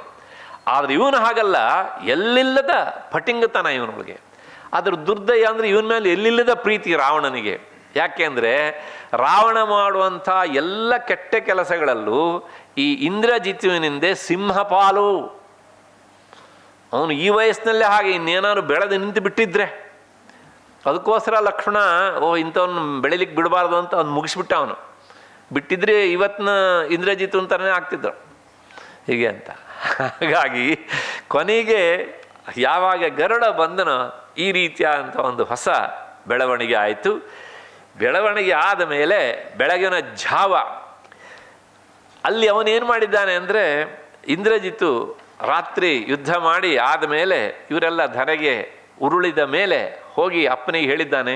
ಅವನು ಹೇಳ್ತಾನೆ ಏನು ಅಂದರೆ, ತ್ರಿಯಾಮ ಯಾತಿ ಏನು ಶರ್ವರಿ, ಅಂದರೆ ಆ ರಾತ್ರಿಯ 3 ಯಾಮ ಕಳೆದೋಯ್ತು, ಏನು ಚಿಂತೆ ಮಾಡಬೇಕಿದ್ದಿಲ್ಲ ಅಪ್ಪಾಜಿ, ನಿನಗಿನ್ನು ಯಾವ ಸಮಸ್ಯೆನೂ ಇಲ್ಲ, ಹಾಯಾಗಿ ನಿದ್ದೆ ಮಾಡ್ಬೋದು ಇತ್ಯಾದಿ ಇತ್ಯಾದಿಯಾಗೆಲ್ಲ ಅವನು ಹೇಳ್ತಾನೆ. ಅಷ್ಟೇ ಅಲ್ಲ, ರಾವಣನಿಗೆ ಹೇಳುವ ಮಾತು ನೋಡಿ ಇವನು, ಅಸ್ಪೃಷ್ಟ ಶಯನಂ ಗಾತ್ರೈಹಿ. ಈವರೆಗೆ ಅಂದರೆ ಈ ರಾಮ ಲಂಕೆಗೆ ಸೈನ್ಯ ಸಹಿತವಾಗಿ ಬಂದಿದ್ದಾನೆ ಅಂತ ಗೊತ್ತಾದಾಗ ರಾವಣ ತನ್ನ ಬೆಡ್ ಮೇಲೆ ಮನಗಿದ್ರೂ ಸಹ ಅದು ಅವನಿಗೆ ಸ್ಪರ್ಶ ಆಗ್ತಾ ಇರಲಿಲ್ಲ ಎನ್ನುವ ಭಾವನೆ ಬರ್ತಿತ್ತಂತೆ. ಅಂದರೆ ನಮಗೆ ತುಂಬ ಆಯಾಸವಾದಾಗ ನಾವು ನಿದ್ದೆ ಮಾಡಬೇಕು ಅಂತ ಬೆಡ್ಡಿಗೆ ಹೋದಾಗ ಆಹಾ ಹಾಯಾಗಿದೆ ಅಂತ ಭಾವನೆ ಬರುತ್ತಲ್ಲ, ಆದರೆ ಈ ಹಾಯಾಗಿದೆ ಅನ್ನೋ ಭಾವನೆ ರಾವಣನಿಗೆ ಬರ್ತಾನೇ ಇರಲಿಲ್ಲವಂತೆ. ಅಂದರೆ ಕಳೆದ 8-10 ದಿನಗಳಿಂದ ಅವನು ನಿದ್ದೆ ಬಿಟ್ಟಾಗಿತ್ತು ಅವನು. ಇವತ್ತು ಅದನ್ನು ಹೇಳ್ತಾನೆ ಮಗ ಅವನಿಗೆ, ಅಸ್ಪೃಷ್ಟ ಶಯನಂ ಗಾತ್ರೈಹಿ. ಇಷ್ಟು ದಿವಸ ನೀನು ಹಾಸಿಗೆಯ ಮೇಲೆ ಮನಗಿದ್ರೂ ಸಹ ಆ ಹಾಸಿಗೆ ನಿನಗೆ ಹಾಸಿಗೆ ಆಗಿರಲಿಲ್ಲ, ಅದೇನಾಗಿತ್ತು, ಮುಳ್ಳಿನ ಹಾಸಿಗೆ ಆಗಿತ್ತಲ್ಲ. ಹಾಗಾಗಿ ಯೋಚನೆ ಮಾಡಬೇಡ, ಇವತ್ತು ಹಾಯಾಗಿ ಅಪ್ಪಾಜಿ ತ್ರಿಯಾಮ ಯಾತಿ ಶರ್ವರಿ, ನೀವು ಹಾಯಾಗಿ ಇವತ್ತು ನಿದ್ದೆ ಮಾಡ್ಬೋದು ಅಂಥೇಳಿ ತನ್ನ ಅಪ್ಪನಿಗೆ ಆ ಕಡೆಗೆ ಸಮಾಧಾನ ಹೇಳ್ತಾ ಇದ್ದರೆ, ಅಷ್ಟೊತ್ತಿಗೆ ಈ ಕಡೆ ರಾಮನ ಸೈನ್ಯದಲ್ಲಿ ಮತ್ತೆ ಹರ್ಷೋದ್ಗಾರ ಚಿಮ್ಮಿತು. ಎಲ್ಲರೂ ಸಹ ಪುಟದೆದ್ದಿದ್ದಾರೆ, ಲಂಕೆಗೆ ನುಗ್ಗಿದ್ದಾರೆ. ಇವರ ಹರ್ಷೋದ್ಗಾರ ಮತ್ತೆ ಲಂಕೆಗೆ ಬಂದಿದ್ದನ್ನು ಕೇಳಿ ಮತ್ತೆ ಪುನಃ ಇಂದ್ರಜಿತು ಆಗ ಗಾಬರಿಗೊಳ್ತಾನೆ. ಆಗ ನೇರವಾಗಿ ಇಂದ್ರಜಿತು ಬರುವುದಿಲ್ಲ. ಆವಾಗ ಬಂದವರು ಯಾರು ಕೇಳಿದರೆ, ಆ ರಾವಣನ ಇನ್ನುಳಿದಂಥ ಮಕ್ಕಳು ಸುಮಾರು ಜನ ಇದ್ದಾರೆ ಅವನಿಗೆ. ಯಾಕೆಂದರೆ ನಾನು ಇಲ್ಲೆಲ್ಲ ಆ ವೇದಿಕೆಯೆಲ್ಲ ಹೇಳಬಾರ್ದು ಅವನ ಕೆಲವು ಚರ್ಯೆಗಳನ್ನೆಲ್ಲ. ಧೂಮ್ರಾಕ್ಷ, ವಜ್ರದಂಷ್ಟ್ರ, ಅಕಂಪನ, ಪ್ರಹಸ್ತ ಇವರೆಲ್ಲರೂ ಸತ್ತ ಮೇಲೆ ಮತ್ತೆ 3ನೇ ದಿವಸ ಈ ಇಂದ್ರಜಿತ್ತು ಬಂದ. ಇದು 2ನೇ ಸಲ. ಇವನು ಬರಬೇಕಿದ್ರೇ ಆಶ್ಚರ್ಯ ಅಂದರೆ, ಆ ನಿಕುಂಭಿಲ ಎನ್ನುವಂಥ ಒಂದು ತೋಪು ಹೇಳಿದ್ದೆ ನಾನು, ಒಂದು ಉದ್ಯಾನವನ ಅಂತ. ಅದ್ರ ಬಗ್ಗೆ ಸ್ವಲ್ಪ ನಾನು ವಿವರಿಸಿ ಹೇಳಿಬಿಡ್ತೇನೆ. ನಿಕುಂಭಿಲ, ಕುಂಭ ಅಂದರೆ ಮಡಕೆ ಅಂತ. ಅಂದರೆ ಅದು ಯಾವುದೋ ಒಂದಿಷ್ಟು ದುಷ್ಟ ಶಕ್ತಿಗಳನ್ನು ಅವನು ಆಕರ್ಷಿಸಿ ಈ ಕುಂಭಗಳಲ್ಲಿ ಇರಿಸ್ಕೊಂಡಿದ್ದ, ಮಡಕೆಗಳಲ್ಲಿ. ಅದನ್ನು ಅಲ್ಲಿರುವಂಥ ಆಲದ ಮರದ ಬುಡದಲ್ಲಿ ಇರಿಸಿ ದಿನವೂ ಅದಕ್ಕೆ ವಾಮಾಚಾರದ ಪೂಜೆಯನ್ನು ಮಾಡ್ತಿದ್ದ. ಬರೇ ಒಂದು ಆಲದ ಮರ ಅಲ್ಲ, ಈ ದೊಡ್ಡ ಆಲ ನೋಡಿದ್ದೀರಲ್ಲ ನೀವು, ಅದನ್ನು ಮನಸ್ಸಿಗೆ ತಂದ್ಕೊಳ್ಳಿ. ಹಾಗೆ ತುಂಬ ಆಲದ ಮರಗಳಿದ್ವು. ಅದರ ಸುತ್ತಲೂ ಸಹ ಲಂಕೆಯ ಒಂದು 10 ಭಾಗದಷ್ಟು ಸೈನಿಕರು ಕಾಯ್ತಾ ಇದ್ರು ಅದನ್ನು. ಯಾಕೆಂದರೆ ಆ ಶಕ್ತಿಯನ್ನೇ ನಾವು ಯಾರೋ ಎತ್ಕೊಂಡು ಹೋಗ್ಬಿಟ್ರೆ ಅಂತೇಳಿ. ಹಾಗಾಗಿ ಇಂದ್ರಜಿತು ಪ್ರತಿದಿನವೂ ಸಹ ಅದಕ್ಕೆ ಪೂಜೆ ಮಾಡಿ ತನ್ನ ಆ ವಾಮಾಚಾರದ ಶಕ್ತಿಯನ್ನು ವರ್ಧಿಸಿ ಕೊಳ್ತಿದ್ದ. ಕೊನೆಗೆ ಯಾವಾಗ ಇವರು ಇಷ್ಟೆಲ್ಲ ಗಲಾಟೆ ಮಾಡಿ ಎದ್ದು ಬಂದರೂ ಓಹೋ ಆಗೋದಿಲ್ಲ ಅಂಥೇಳಿ ನೇರವಾಗಿ ಆ ನಿಕುಂಭಿಲ ಎನ್ನುವಂಥ ಸ್ಥಳಕ್ಕೆ ಹೋಗಿ ಆತ ಮತ್ತೆ ತನ್ನ ವಾಮಾಚಾರದ ಪೂಜೆಯನ್ನು ಮಾಡ್ತಾನೆ. ಒಂದು ಸ್ವಲ್ಪ ಹೇಳಿಬಿಡ್ತೇನೆ, ಅದನ್ನು ಗಾಬರಿ ಆಗಬೇಡಿ. ಆ ವಾಮಾಚಾರದ ಪೂಜೆ ಮಧ್ಯರಾತ್ರಿಯಲ್ಲಿ ಮಾಡಿದ್ದಾನೆ. ಅದನ್ನು ಮಾಡಿ ಅದಕ್ಕೆ ಸಮಿತ್ತು ಯಾವುದಕ್ಕೆ ಹೇಳಿದರೆ, ಇವನು ಯಾವ ಬಾಣಗಳನ್ನು ಯುದ್ಧದಲ್ಲಿ ಪ್ರಯೋಗ ಮಾಡಬೇಕೋ ಆ ಬಾಣಗಳನ್ನೇ ಸಮಿತ್ತಾಗಿ ಹೋಮಿಸಿದ್ದಾನೆ. ಅದರ ಜೊತೆಗೆ ಅಲ್ಲಿ ಆ ಹೋಮಕುಂಡದಲ್ಲಿ ಉರಿಯೋದಕ್ಕೆ ಕಟ್ಟಿಗೆ ಬೇಕಲ್ಲ. ಯಾವ ಕಟ್ಟಿಗೆ ಅಂದರೆ ಒಂದು ವಿಶಿಷ್ಟವಾದ ಕಟ್ಟಿಗೆ, ಅದರ ಹೆಸರು ವಿಭೀತಕ ಅಂತ. ಆ ವಿ ತೆಗೆದುಬಿಡಿ, ಭೀತಕ ಅಂದರೆ ಭಯವನ್ನು ಹುಟ್ಟಿಸುವಂತಹದ್ದು. ಈ ಪಗಡೆ ದಾಳ ಮಾಡ್ತಾರಲ್ಲ, ಆ ದಾಳ ಮಾಡುವಂತಹ ಕಟ್ಟಿಗೆ ಅದು. ಅದನ್ನು ಅದಕ್ಕೆ ಉರುವಲಾಗಿ ಹಾಕಿದ್ದಾನೆ. ಇದೆಲ್ಲವೂ ಸಹ ಒಳ್ಳೆಯ ಕರ್ಮಗಳಲ್ಲಿ ಬಳಸುವಂಥದ್ದೆಲ್ಲ, ಪೂರಾ ನಿಷಿದ್ಧ ಕರ್ಮದಲ್ಲಿ. ಸಜ್ಜನರು ಈ ಕಟ್ಟಿಗೆಯನ್ನು ಮುಟ್ಟೋದಕ್ಕೂ ಸಹ ಹೇಸಿಗೆ ಪಡ್ತಾರೆ. ಹಾಗಾಗಿ ಯಾಕೆಂದರೆ ಇದರೊಳಗೆ ಕಲಿ ಯಾವಾಗಲೂ ಸನ್ನಿಹಿತನಾಗ್ತಾನೆ ಎನ್ನುವಂಥದ್ದು ಮಹಾಭಾರತದ ಒಂದು ಮಾತಿನಿಂದ ನಮಗೆ ಗೊತ್ತಾಗ್ತದೆ. ಅಷ್ಟು ಹಿನ್ನೆಲೆಯಲ್ಲಿ ಕೊನೆಗೆ ಪೂರ್ಣಾಹುತಿಗೆ ಒಂದು ಕಪ್ಪು ಆಡು ಕುರಿಯನ್ನು ಕಡಿದು ಅಲ್ಲಿ ಹೋಮಿಸಿದ್ದಾನೆ. ಇಷ್ಟು ಅವನ ವಾಮಾಚಾರದ ಕ್ರಿಯೆ. ಇದನ್ನು ಮಾಡಿ ಕೊನೆಗೆ ತನಗೆ ವಿಜಯ ಆಗ್ತದೆ ಎನ್ನುವಂತಹ ಸಂಕೇತವನ್ನು ಆ ಕುಂಡದಲ್ಲಿರುವಂಥ ಅಗ್ನಿಯಿಂದ ಪಡೆದುಕೊಂಡು ಆತ ಯುದ್ಧಕ್ಕೆ ಬಂದಿದ್ದಾನೆ. ಬಂದವನು ಇವನು ಮೊದಲು ಮಾಡಿದ ಕೆಲಸ ಏನು ಅಂತಂದರೆ, ರಾಮನ ಸೈನ್ಯದ ಮೇಲೆ ಬ್ರಹ್ಮಾಸ್ತ್ರವನ್ನು ಪ್ರಯೋಗ ಮಾಡಿತು. ಇದೆಲ್ಲ ನಮಗೆ ಸ್ವಲ್ಪ ಇಲ್ಲಿ ವಿಷಯ ಗೊತ್ತಿರಬೇಕು. ಬ್ರಹ್ಮಾಸ್ತ್ರ ಎನ್ನುವಂಥದ್ದು ಯಾವಾಗಲೂ ಇನ್ನು ಯಾವ ಅಸ್ತ್ರವೂ ತನ್ನ ಶತ್ರುವಿನ ಮೇಲೆ ಕೆಲಸ ಮಾಡದೇ ಇರುವಾಗ ಕೊನೆಯ ಸ್ಟೇಜಿನಲ್ಲಿ ಬಿಡುವಂಥ ಅಸ್ತ್ರ. ಆದರೆ ಈ ಪೆದ್ದ ತಲೆಯಲ್ಲಿ ಇಲ್ಲೇ ಇರೋವನು ಎತ್ಕೊಳ್ತಾನೆ ಮಾಡಿದ್ದೇನು ಕೇಳಿದರೆ ಮೊದಲು ಬ್ರಹ್ಮಾಸ್ತ್ರ ಬಿಟ್ಟಿದ್ದಾನೆ. ಇದೇ ಮೊದಲನೇ ಸಲ ಅಲ್ಲ. ಹಿಂದೆ ಆಂಜನೇಯ ಸೀತಾದೇವಿಯನ್ನು ಹುಡುಕ್ಲಿಕ್ಕೆ ಅಂತ ಬಂದಾಗ ಆ ಅಶೋಕವನಕ್ಕೆ ಆಂಜನೇಯನ್ನು ಕರ್ಕೊಂಡು ಹೋಗ್ಲಿಕ್ಕೆ ಇವನು ಬಂದಿದ್ದ. ಯಾಕೆಂದರೆ ಅಕ್ಷಕುಮಾರ ಇವ್ರನ್ನೆಲ್ಲ ಆಂಜನೇಯ ಮುಗಿಸಿದ್ದ. ಹಾಗಾಗಿ ಇವನು ಬಂದವನು ಮೊದಲು ಮಾಡಿದ್ದೇನು ಕೇಳಿದರೆ ಬ್ರಹ್ಮಾಸ್ತ್ರವನ್ನು ಬಿಟ್ಟ. ಆಂಜನೇಯನಿಗೆ ಬ್ರಹ್ಮಾಸ್ತ್ರದ ಕಟ್ಟುಪಾಡು ಏನೂ ಇರಲಿಲ್ಲ. ಆದರೆ ಅದನ್ನು ಮನ್ನಿಸಬೇಕು. ಅದಕ್ಕಿಂತ ಹೆಚ್ಚಿಗೆ ತನ್ನನ್ನು ಕರ್ಕೊಂಡು ಹೋಗ್ಲಿಕ್ಕೆ ಬಂದವನು ಯಾರು? ಸ್ವತಃ ರಾವಣನ ಪ್ರತಿನಿಧಿಯಾಗಿ ಅವನೇ ಬಂದಿದ್ದಾನೆ, ಇಂದ್ರಜಿತು. ಹಾಗಾಗಿ ಇವನ ಜೊತೆಗೆ ನಾನು ಹೋಗ್ಬೋದು. ಈ ಮೊದಲೆಲ್ಲ ಬಂದವರೆಲ್ಲ ಬರೀ ಚಿಲ್ಲರೆ ಲಾಟ್ಪೋಟ್ ಜನ, ಇಂಥವ್ರ ಜೊತೆಗೆ ತಾನು ಹೋಗಬಾರ್ದು ಅಂತ ತೀರ್ಮಾನ ಮಾಡಿದ್ದ ಆಂಜನೇಯ. ಹಾಗಾಗಿ ಈಗ ಅವನು ಬ್ರಹ್ಮಾಸ್ತ್ರ ಪ್ರಯೋಗ ಮಾಡಿದಾಗ ನೋಡಿದ, ನಮಸ್ಕಾರ ಮಾಡಿದ, ಒಪ್ಪಿಕೊಂಡ. ಆದರೆ ಬ್ರಹ್ಮಾಸ್ತ್ರ ಅವನಿಗೆ ಏನೂ ಮಾಡೋದಿಲ್ಲ ಅನ್ನೋದು ಬ್ರಹ್ಮನ ವರ ಇತ್ತು. ಯಾವಾಗ ಆಂಜನೇಯ ಬ್ರಹ್ಮಾಸ್ತ್ರದಿಂದ ಬಂಧಿತನಾದ ಹಾಗೆ ಇದ್ದನೋ ಆಗ ಆ ಇಂದ್ರಜಿತನ ಅನುಯಾಯಿಗಳೆಲ್ಲ ಬಂದಿದ್ರಲ್ಲ ರಾಕ್ಷಸರು, ಅವರೆಲ್ಲರೂ ತಕ್ಷಣ ಏನು ಮಾಡೋದು, ಅಲ್ಲಿರುವಂಥ ಈ ಮರದ ಬಳ್ಳಿಗಳನ್ನು ಮತ್ತು ಸೆಣಬು, ಹುಚ್ಚು, ಈ ಎಲ್ಲ ದಾರಗಳನ್ನು ಹಾಕಿ ಆಂಜನೇಯನನ್ನು ಕಟ್ಟಿಬಿಟ್ರು.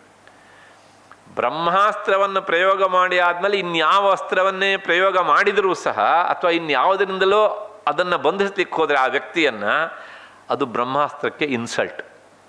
ತಕ್ಷಣ ಏನಾಗುತ್ತೆ, ಬ್ರಹ್ಮಾಸ್ತ್ರ ತಾನಾಗಿ ಅದು ಸಡಿಲಿಸಿಕೊಂಡು ಬಿಡ್ತದೆ.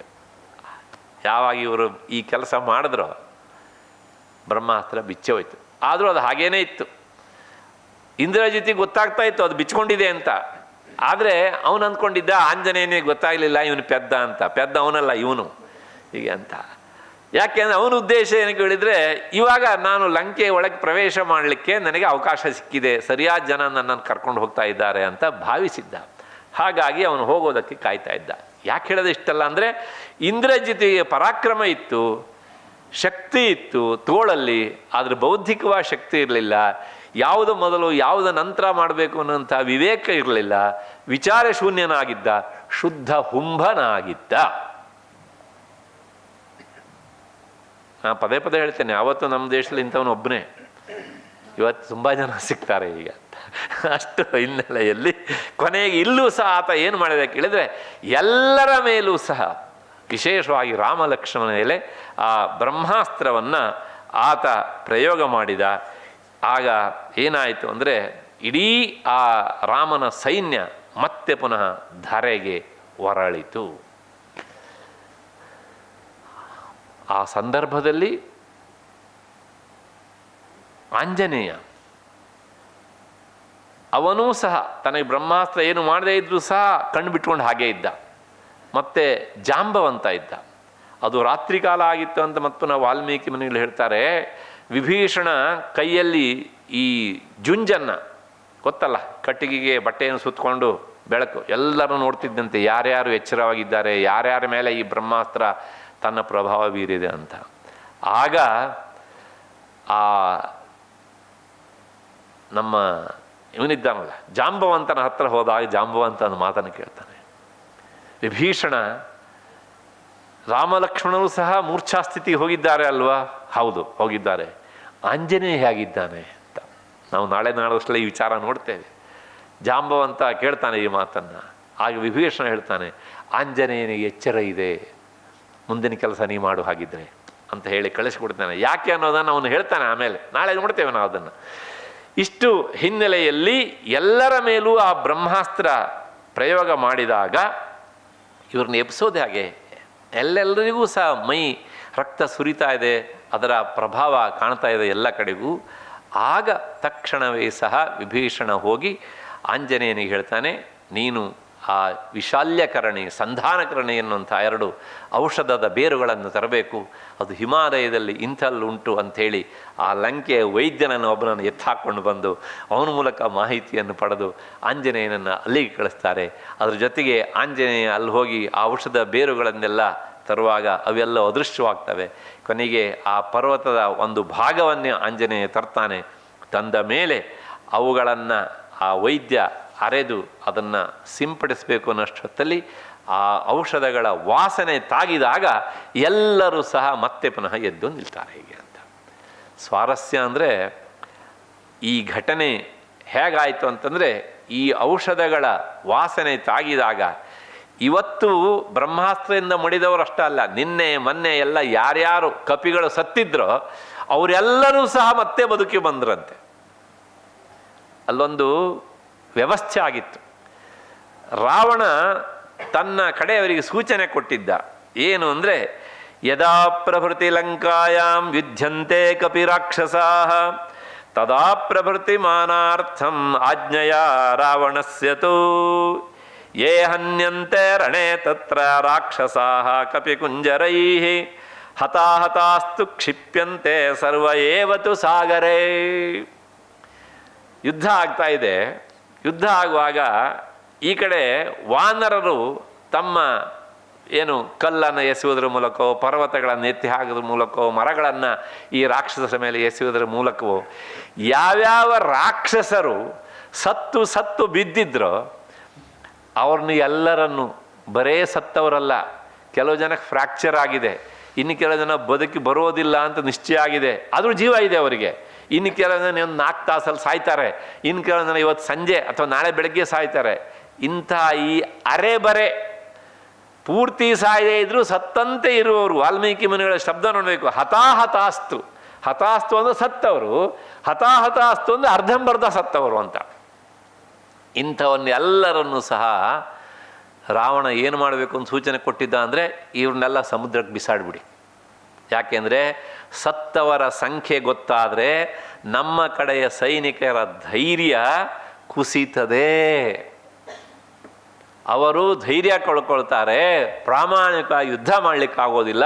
ಹಾಗಾಗಿ ನಮ್ಮ ಕಡೆ ಯಾರೂ ಸತ್ತೇ ಇಲ್ಲ ಅಂತ ಆಗಬೇಕು, ಹಾಗೆ ತೋರಿಸ್ಬೇಕು ನಾವು. ಅದಕ್ಕೋಸ್ಕರ ಇಂಥ ಈ ಫ್ರ್ಯಾಕ್ಚರ್ ಆದವರು, ಒಂದು ರೀತಿಯಲ್ಲಿ ತಲೆ ಇಲ್ಲದೆ ಇರೋರು ಅಥವಾ ಕೈ ಇಲ್ಲದೆ ಇರೋರು, ಕಾಲಿಲ್ಲದೆ ಇವ್ರನ್ನೆಲ್ಲ ಎತ್ತಿ ಸಮುದ್ರಕ್ಕೆ ಬಿಸಾಡಿಬಿಡಿ ಅಂತ ಹೇಳಿದ. ಇದು ಈ ಕಡೆಗೆ.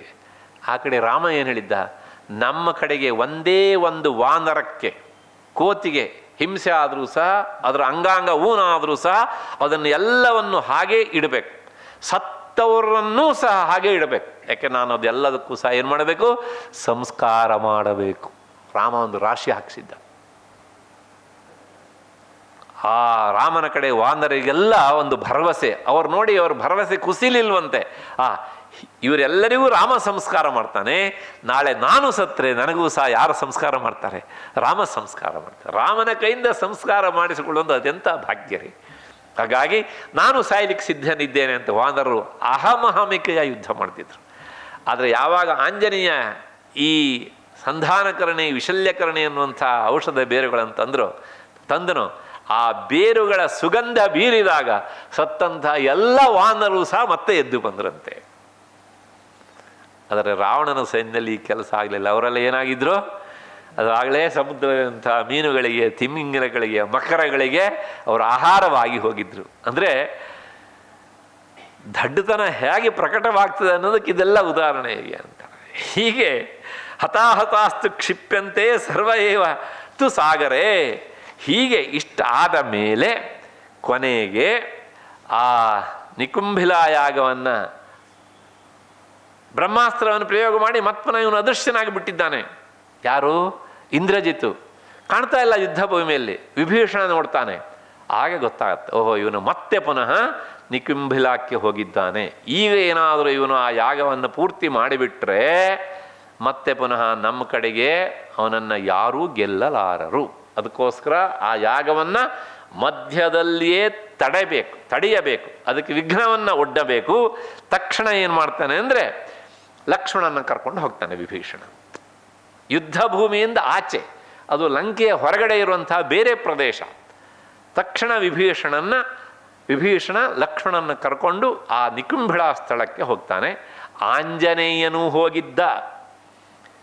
ವಿಭೀಷಣ ಅಂದುಕೊಂಡ ಹಾಗೆ ಆ ನಿಕುಂಭಿಳೆಯ ಸುತ್ತಲೂ ಸಹ ಸಾವಿರಾರು ಜನ ರಾಕ್ಷಸರು ಒಂದು ಸುತ್ತು ಎರಡು ಸುತ್ತಿನಲ್ಲಿ ಒಳಗಡೆ ಏನು ನಡೀತಾ ಇದೆ ಅಂತ ಯಾರಿಗೂ ಗೊತ್ತಾಗದೇ ಇರೋ ಹಾಗೆ ಕಾವಲು ಕಾಯ್ತಾ ಇದ್ರು. ಕೊನೆಗೆ ಹೋಗಿ ಆಂಜನೇಯ ಬಿಟ್ಟಂಥ ಗದಾಪ್ರಹಾರಕ್ಕೆ ಅವರ ರಕ್ಷಣೆಯ ಕೋಟೆಯನ್ನು ಭೇದಿಸಿದ್ದಾಯಿತು. ಆಗ ನೋಡ್ತಾ ಇದ್ದರೆ ಇವನು ಹಾಕ್ತಾ ಇದ್ದಾನೆ ಸ್ವಾಹ ಸ್ವಾಹ ಅಂತ ಒಳಗಡೆಯಿಂದ.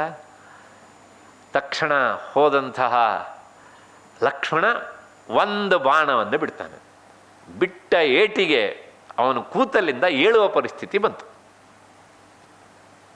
ನೋಡಿದವನೇ ವಿಭೀಷಣನನ್ನು ಆತ ಕಂಡು ಹೇಳ್ತಾನೆ, ಇದಿಷ್ಟು ಅನಾಹುತಕ್ಕೆ ನೀನೇ ಕಾರಣ ಇತ್ಯಾದಿ ಇತ್ಯಾದಿಯಾಗಿ ವಿಭೀಷಣನನ್ನು ಆತ ಮೊದಲಿಸ್ತಾನೆ. ವಿಭೀಷಣ ಅದಕ್ಕೆ ಎಲ್ಲದಕ್ಕೂ ತಕ್ಕುದಾದಂಥ ಉತ್ತರವನ್ನು ಕೊಡ್ತಾನೆ. ಕೊನೆಗೆ ಆತ ಏನು ಮಾಡಿದ್ರು ಸಹ ತನ್ನ ತಪ್ಪನ್ನು ಒಪ್ಪದೇ ಇರುವಾಗ ಕೊನೆಗೆ ವಿಭೀಷಣ ಲಕ್ಷ್ಮಣನಿಗೆ ಹೇಳ್ತಾನೆ, ಇವನೇನಾದರೂ ಯಾಗವನ್ನು ಪೂರ್ತಿ ಮಾಡಿದ ಅಂತಾದರೆ ಇವನನ್ನು ಗೆಲ್ಲೋದಕ್ಕೆ ಸಾಧ್ಯ ಇಲ್ಲ. ಈ ಯಾಗಕ್ಕೆ ಇದು ವಾಮಾಚಾರದ ಯಾಗ, ಕೃತ್ಯ ಅಂತ ಇದರ ಹೆಸರು.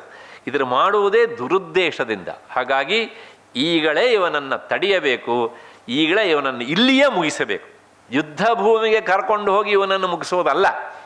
ನಿಕುಂಭಿಳೆಯಲ್ಲಿಯೇ ಯಾವ ಯಜ್ಞಕುಂಡದಲ್ಲಿ ಕುಳಿತು ಇವನು ಯಾಗ ಮಾಡ್ತಾ ಇದ್ದಾನಲ್ಲ ಹೊರಗಡೆಗೆ, ಅಲ್ಲಿಯೇ ಇವನನ್ನು ಮುಗಿಸಬೇಕು ಇತ್ಯಾದಿಯಾಗಿ ಹೇಳ್ತಾನೆ. ಕೊನೆಗೆ ಇಂದ್ರನಿಗೂ ಲಕ್ಷ್ಮಣನಿಗೂ ಮತ್ತು ವಿಭೀಷಣನಿಗೂ ಈ ಮೊದಲು 2 ದಿನಗಳ ಕಾಲ 2 ರಾತ್ರಿ 2 ಹಗಲು ನಿರಂತರ ಯುದ್ಧ ಆಗಿತ್ತು. 3, 4, 5ನೇ ದಿವಸ ಈಗ ಮತ್ತೆ ಪುನಃ ಆ ನಿಕುಂಭಿಲೆಯಲ್ಲಿ ಅವರಿಬ್ಬರಿಗೂ ಘನಘೋರವಾದಂಥ ಯುದ್ಧ ಭೂಮಿಯಿಂದ ಹೊರಗಡೆಗೆ. ಆ ಯುದ್ಧದಲ್ಲಿ ಹೇಗಿತ್ತು ಅಂತಂದರೆ, ದುರಾವಾರಂ ದುರ್ವಿಷಹ್ಯಂ ರಾಕ್ಷಸಾನಾಂ ಭಯಾವಹಂ ಆಶೀವಿಷ ಪ್ರಖ್ಯಂ ದೇವಸಂಘೈ ಸಮರ್ಚಿತಂ. ಲಕ್ಷ್ಮಣ ಈಗ ವಿಚಾರ ಮಾಡ್ತಾನೆ, ಓಹ್ ಇವನು ಇಂದ್ರಜಿತ್ ಅಂದರೆ ಆ ಇಂದ್ರನನ್ನು ಗೆದ್ದವನು. ಹಾಗಾಗಿ ಇಂದ್ರನಿಗೆ ಇವನ ಮೇಲೆ ಎಲ್ಲಿಲ್ಲದಂತಹ ಒಂದು ಸೇಡುಂಟು, ಕ್ರೋಧ ಉಂಟು. ಹಾಗಾಗಿ ಇವನನ್ನು ಆ ಐಂದ್ರಾಸ್ತ್ರದಿಂದಲೇ ಮುಗಿಸ್ಬೇಕು ಅಂಥೇಳಿ ಆ ಐಂದ್ರಾಸ್ತ್ರವನ್ನು ತೆಗಿತಾನೆ ತನ್ನ ಬತ್ತಳಿಕೆಯಿಂದ. ವಿಭೀಷಣ ಹೇಳ್ತಾನೆ, ತಡ ಮಾಡಬೇಡ ಅಂತ. ಯಾಕೆಂದರೆ ಅವನ ಯಾಗ ಪೂರ್ತಿ ಆಯಿತು ಅಂದರೆ ಮತ್ತೆ ಪುನಃ ಕಷ್ಟ ಹೇಗೆ ಅಂತ. ಕೊನೆಗೆ ಆ ದುರಾವಾರಂ ಅಂದರೆ ಅತ್ಯಂತ ಅದು ಪ್ರಖರವಾದಂಥ ಅಸ್ತ್ರ. ಸಾಮಾನ್ಯ ಜನರು ಅದನ್ನು ಕೈಗೆತ್ತಿಕೊಳ್ಳುವುದೇ ಅಸಂಭವ. ಅಂಥ ಅಸ್ತ್ರ. ಅದನ್ನು ನೋಡಿದ ತಕ್ಷಣವೇ ಲಕ್ಷ್ಮಣ ಧನುಸ್ಸಿಗೆ ಹೂಡಿದ ತಕ್ಷಣವೇ ರಾಕ್ಷಸರಿಗೆ ಭಯಾವಹಂ, ಓಹ್ ಈಗ ನಮ್ಮ ಒಡೆಯ ಈ ಇಂದ್ರಜಿತು ಬದುಕುಳಿಯೋದು ಕಷ್ಟ ಅಂತ ಅನಿಸ್ತಿತ್ತಂತೆ. ಅಂಥ ಅಸ್ತ್ರ ಅದು. ಕೊನೆಗೆ ವಿಷಪ್ರಖ್ಯಂ, ಆ ಅಸ್ತ್ರ ತನ್ನನ್ನು ಬಿಡು ಅಂತ ಒಂದು ರೀತಿಯ ಪ್ರಚೋದನೆ ಮಾಡುವ ಹಾಗೆ ಆತ ಲಕ್ಷ್ಮಣನ ಹತ್ರ ಹೇಳುವ ಹಾಗೆ ಹೊರಗಡೆ ನಿಂತು ನೋಡುವ ಕಾಣ್ತಿತ್ತಂತೆ. ಎಂಥ ಅಸ್ತ್ರ! ದೇವಸಂಘೈ ಸಮರ್ಚಿತಂ. ಸ್ವತಃ ದೇವತೆಗಳು ಆ ಅಸ್ತ್ರವನ್ನು ಅಭಿಮಂತ್ರಿಸಿ ಪೂಜೆ ಮಾಡಿ ಲಕ್ಷ್ಮಣನಿಗೆ ಕೊಟ್ಟಂಥ ಅಸ್ತ್ರ. ಆ ಅಸ್ತ್ರವನ್ನು ಧನಸ್ಸಿಗೆ ಹೂಡಿದ್ದಾನೆ ಲಕ್ಷ್ಮಣ. ಹೂಡಿ ಇಷ್ಟೆಲ್ಲ ಭರವಸೆ ಉಂಟು ಅವನಿಗೆ. ಆದರೂ ಸಹ ಅವನಿಗೆ ಇನ್ನೊಂದು ಭರವಸೆ ಬೇಕಿತ್ತು. ತಾನು ಇದನ್ನು ಮಾಡ್ತಾ ಇದ್ದೇನೆ ಅನ್ನುವಂಥ ಅಹಂಕಾರ ಇಲ್ಲ ಅವನಿಗೆ. ನಾನು ನನ್ನ ಅಣ್ಣ ಮರ್ಯಾದಾ ಪುರುಷೋತ್ತಮ ಶ್ರೀರಾಮಚಂದ್ರ ಇದ್ದಾನಲ್ಲ, ಅವನ ಕೈಯಲ್ಲಿರುವಂಥ ಒಂದು ಇನ್ಸ್ಟ್ರುಮೆಂಟ್. ನನ್ನ ಕೈಯಲ್ಲಿ ಈ ಬಾಣ ಇನ್ಸ್ಟ್ರುಮೆಂಟ್, ಬಾಣಕ್ಕೆ ನಾನು ಇನ್ಸ್ಟ್ರುಮೆಂಟ್. ಹಾಗಾಗಿ ನಮಗಿಬ್ಬರಿಗೂ ಸಹ ಮೂಲ ವ್ಯಕ್ತಿ ಯಾರು? ರಾಮ. ಅದಕ್ಕೋಸ್ಕರ ಈಗ ಇಲ್ಲೊಂದು ಹೊಸ ಮಂತ್ರಪ್ರಯೋಗ ಮಾಡ್ತೇನೆ ಅಂಥೇಳಿ, ಧರ್ಮಾತ್ಮ ಸತ್ಯಸಂಧಶ್ಚ ರಾಮೋ ದಾಶರಥಿರ್ಯದಿ ಪೌರುಷೇ ಚ ಅಪ್ರತಿದ್ವಂದ್ವ ಶರೈನಂ ಜಹಿ ರಾವಣಿಂ. ಹೂಡಿ ಆತ ಹೇಳಿದಂಥ ಇದು ಧರ್ಮಾತ್ಮ, ನನ್ನ ಅಣ್ಣನಾದಂಥ ದಾಶರಥಿ ರಾಮ ಧರ್ಮಾತ್ಮನೇ ಆಗಿದ್ದ ಪಕ್ಷದಲ್ಲಿ, ಸತ್ಯಸಂಧನಾಗಿದ್ದ ಪಕ್ಷದಲ್ಲಿ, ಮತ್ತು ರಾಮನಿಗೆ ಸರಿಸಾಟಿಯಾದಂಥ ಇನ್ನೊಬ್ಬ ವ್ಯಕ್ತಿ ಇಲ್ಲದೇ ಇದ್ದ ಪಕ್ಷದಲ್ಲಿ, ಹೇ ಶರವೇ ನೀನು ಹೋಗಿ ಇಂದ್ರಜಿತುವಿನ ತಲೆಯನ್ನು ತೆಗಿ. ಶರೈನಂ ಜಹಿ ರಾವಣಿಂ. ರಾವಣಿಂ ಅಂದರೆ ರಾವಣನ ಮಗ ಇಂದ್ರಜಿತ್ ಅಂತ. ಹಾಗೆ ಬಿಟ್ಟ ತಕ್ಷಣ ಆ ಶಿರಸ್ಸು ಅಂದರೆ ಅವನ ಬಾಣ ಅವನ ಶಿರಸ್ಸನ್ನು ಕತ್ತರಿಸಿ ಹಾಕಿಬಿಡ್ತು. ನೆಲಕ್ಕೆ ಉರುಳಿದ ಇಂದ್ರಜಿತು. ಇಲ್ಲಿ ವಾಲ್ಮೀಕಿ ಮುನಿಗಳು ಒಂದು ಶಬ್ದ ಪ್ರಯೋಗ ಮಾಡ್ತಾರೆ. ಏನಂದರೆ ಆ ಬಿಟ್ಟಂತಹ ಶರಸ್ ಇದರಲ್ಲಿ ಬಾಣ ಉಂಟಲ್ಲ, ಶರ ಅವರ ಹೆಸರು ಇನ್ನೊಂದು ಸಂಸ್ಕೃತದಲ್ಲಿ, ಅದು ಶರಶ್ರೇಷ್ಠವಾಗಿತ್ತು. ಮತ್ತು ಅದು ಹೂಡಿದ್ದು ಯಾವುದ್ರಲ್ಲಾಗಿತ್ತು ಅಂದರೆ ಧನುಶ್ರೇಷ್ಠವಾದದ್ರಲ್ಲಿ ಆಗಿತ್ತು. ಅದರ ಜೊತೆಗೆ ಮತ್ತೆ ಅದನ್ನು ಹೂಡಿದವನು ಯಾರು ಅಂದರೆ ನರಶ್ರೇಷ್ಠನಾಗಿದ್ದ. ಮತ್ತು ಅದಕ್ಕೆ ಪ್ರಯೋಗ ಮಾಡಿದ್ದು ಯಾವುದಿತ್ತು ಅಂದರೆ ಮಂತ್ರಶ್ರೇಷ್ಠವಾಗಿತ್ತು. ಅಂದರೆ ಇದು ಕೇವಲ ವಾಲ್ಮೀಕಿ ಮುನಿಗಳ ಬಾಯಿಂದ ಬಂದ ಶ್ಲೋಕ ಅಲ್ಲ, ಇದು ಮಂತ್ರತುಲ್ಯವಾದಂತಹ ಶ್ಲೋಕ ಇದು. ಹಾಗಾಗಿ ಹೀಗೆ 4 ಶ್ರೇಷ್ಠತೆಗಳಿಂದ ಕೂಡಿದಂತಹ ಆ ಬಾಣ ಇಂದ್ರಜಿತನ ತಲೆಯನ್ನು ಕತ್ತರಿಸಿ ನೆಲಕ್ಕೆ ಬಿದ್ದ. ಸ್ವಾರಸ್ಯ ಅಂದರೆ ಇಂದ್ರಜಿತು ಸತ್ತ ಅಂತ ಸುದ್ದಿ ಕೇಳಿದಾಗ ರಾವಣ ನಂಬಲೇ ಇಲ್ವಂತೆ. ಅಂದರೆ ಅವನ ಪರಾಕ್ರಮದ ಬಗ್ಗೆ ಅವನಿಗೆ ಎಲ್ಲಿಲ್ಲದ ವಿಶ್ವಾಸ ಇತ್ತು. ಕೊನೆಗೆ ವಿಭೀಷಣನ ವಿವೇಕ, ಅದರ ಜೊತೆಗೆ ಲಕ್ಷ್ಮಣನ ಬ್ರಹ್ಮಚರ್ಯ, 14 ವರ್ಷಗಳ ಅಖಂಡ ಬ್ರಹ್ಮಚರ್ಯ, ನಿದ್ರಾರಾಹಿತ್ಯ ಸ್ಥಿತಿ, ಬ್ರಹ್ಮನಿಗೆ ಬ್ರಹ್ಮ ಕೊಟ್ಟಂತಹ ವರ ಅವನಿಗದು. ಹಾಗಾಗಿ ಇಂತಹ ಈ ವಿಭೀಷಣನ ವಿವೇಕ, ಅದರ ಜೊತೆಗೆ ಲಕ್ಷ್ಮಣನ ಬ್ರಹ್ಮಚರ್ಯ, ಇದೆರಡೂ ಸಹ ಸೇರಿದ್ದರಿಂದ ಈ ವಿಭೀಷಣ ಇಂದ್ರಜಿತು ಎನ್ನುವಂಥ ಈ ಭೋಗಶಕ್ತಿ, ಈ ತ್ಯಾಗಶಕ್ತಿಯ ಕೈಯಲ್ಲಿ ಸೋತಿತು ಎನ್ನುವಂಥದ್ದು ರಾಮಾಯಣ ನಮಗೆ ಕೊಡುವಂಥ ಒಂದು ಸಂದೇಶ.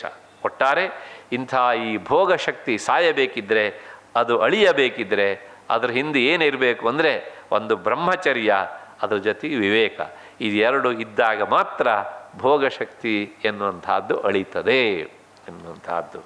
ಹೀಗೆ ಆ ಇಂದ್ರಜಿತು ಮತ್ತು ಲಕ್ಷ್ಮಣನ ಯುದ್ಧ ಹೇಗೆ ಸಾಗಿತು ಅಂತಂದರೆ ಅಹೋರಾತ್ರೈಹಿ ತ್ರಿಭಿ, ಹಗಲು ರಾತ್ರಿ ಎನ್ನುವಂಥ ಭೇದ ಇಲ್ಲದೆ ನಿರಂತರ 3 ದಿವಸ ಸಾಗಿದೆ. ಹಾಗೆ ಸಾಗಿ ಕಥಂಚಿತ್ ವಿನಿಪಾತಿತ ಅಂತೂ ಈ ಲಕ್ಷ್ಮಣನ ಕೈಯಿಂದ ಅವನ ತಲೆ ಕೆಳಕ್ಕೆ ಉರುಳಿತು. ಒಂದು ಸಣ್ಣ ವಿಚಾರ ಮನಸ್ಸಿಗೆ ತಂದ್ಕೊಳ್ಳಿ.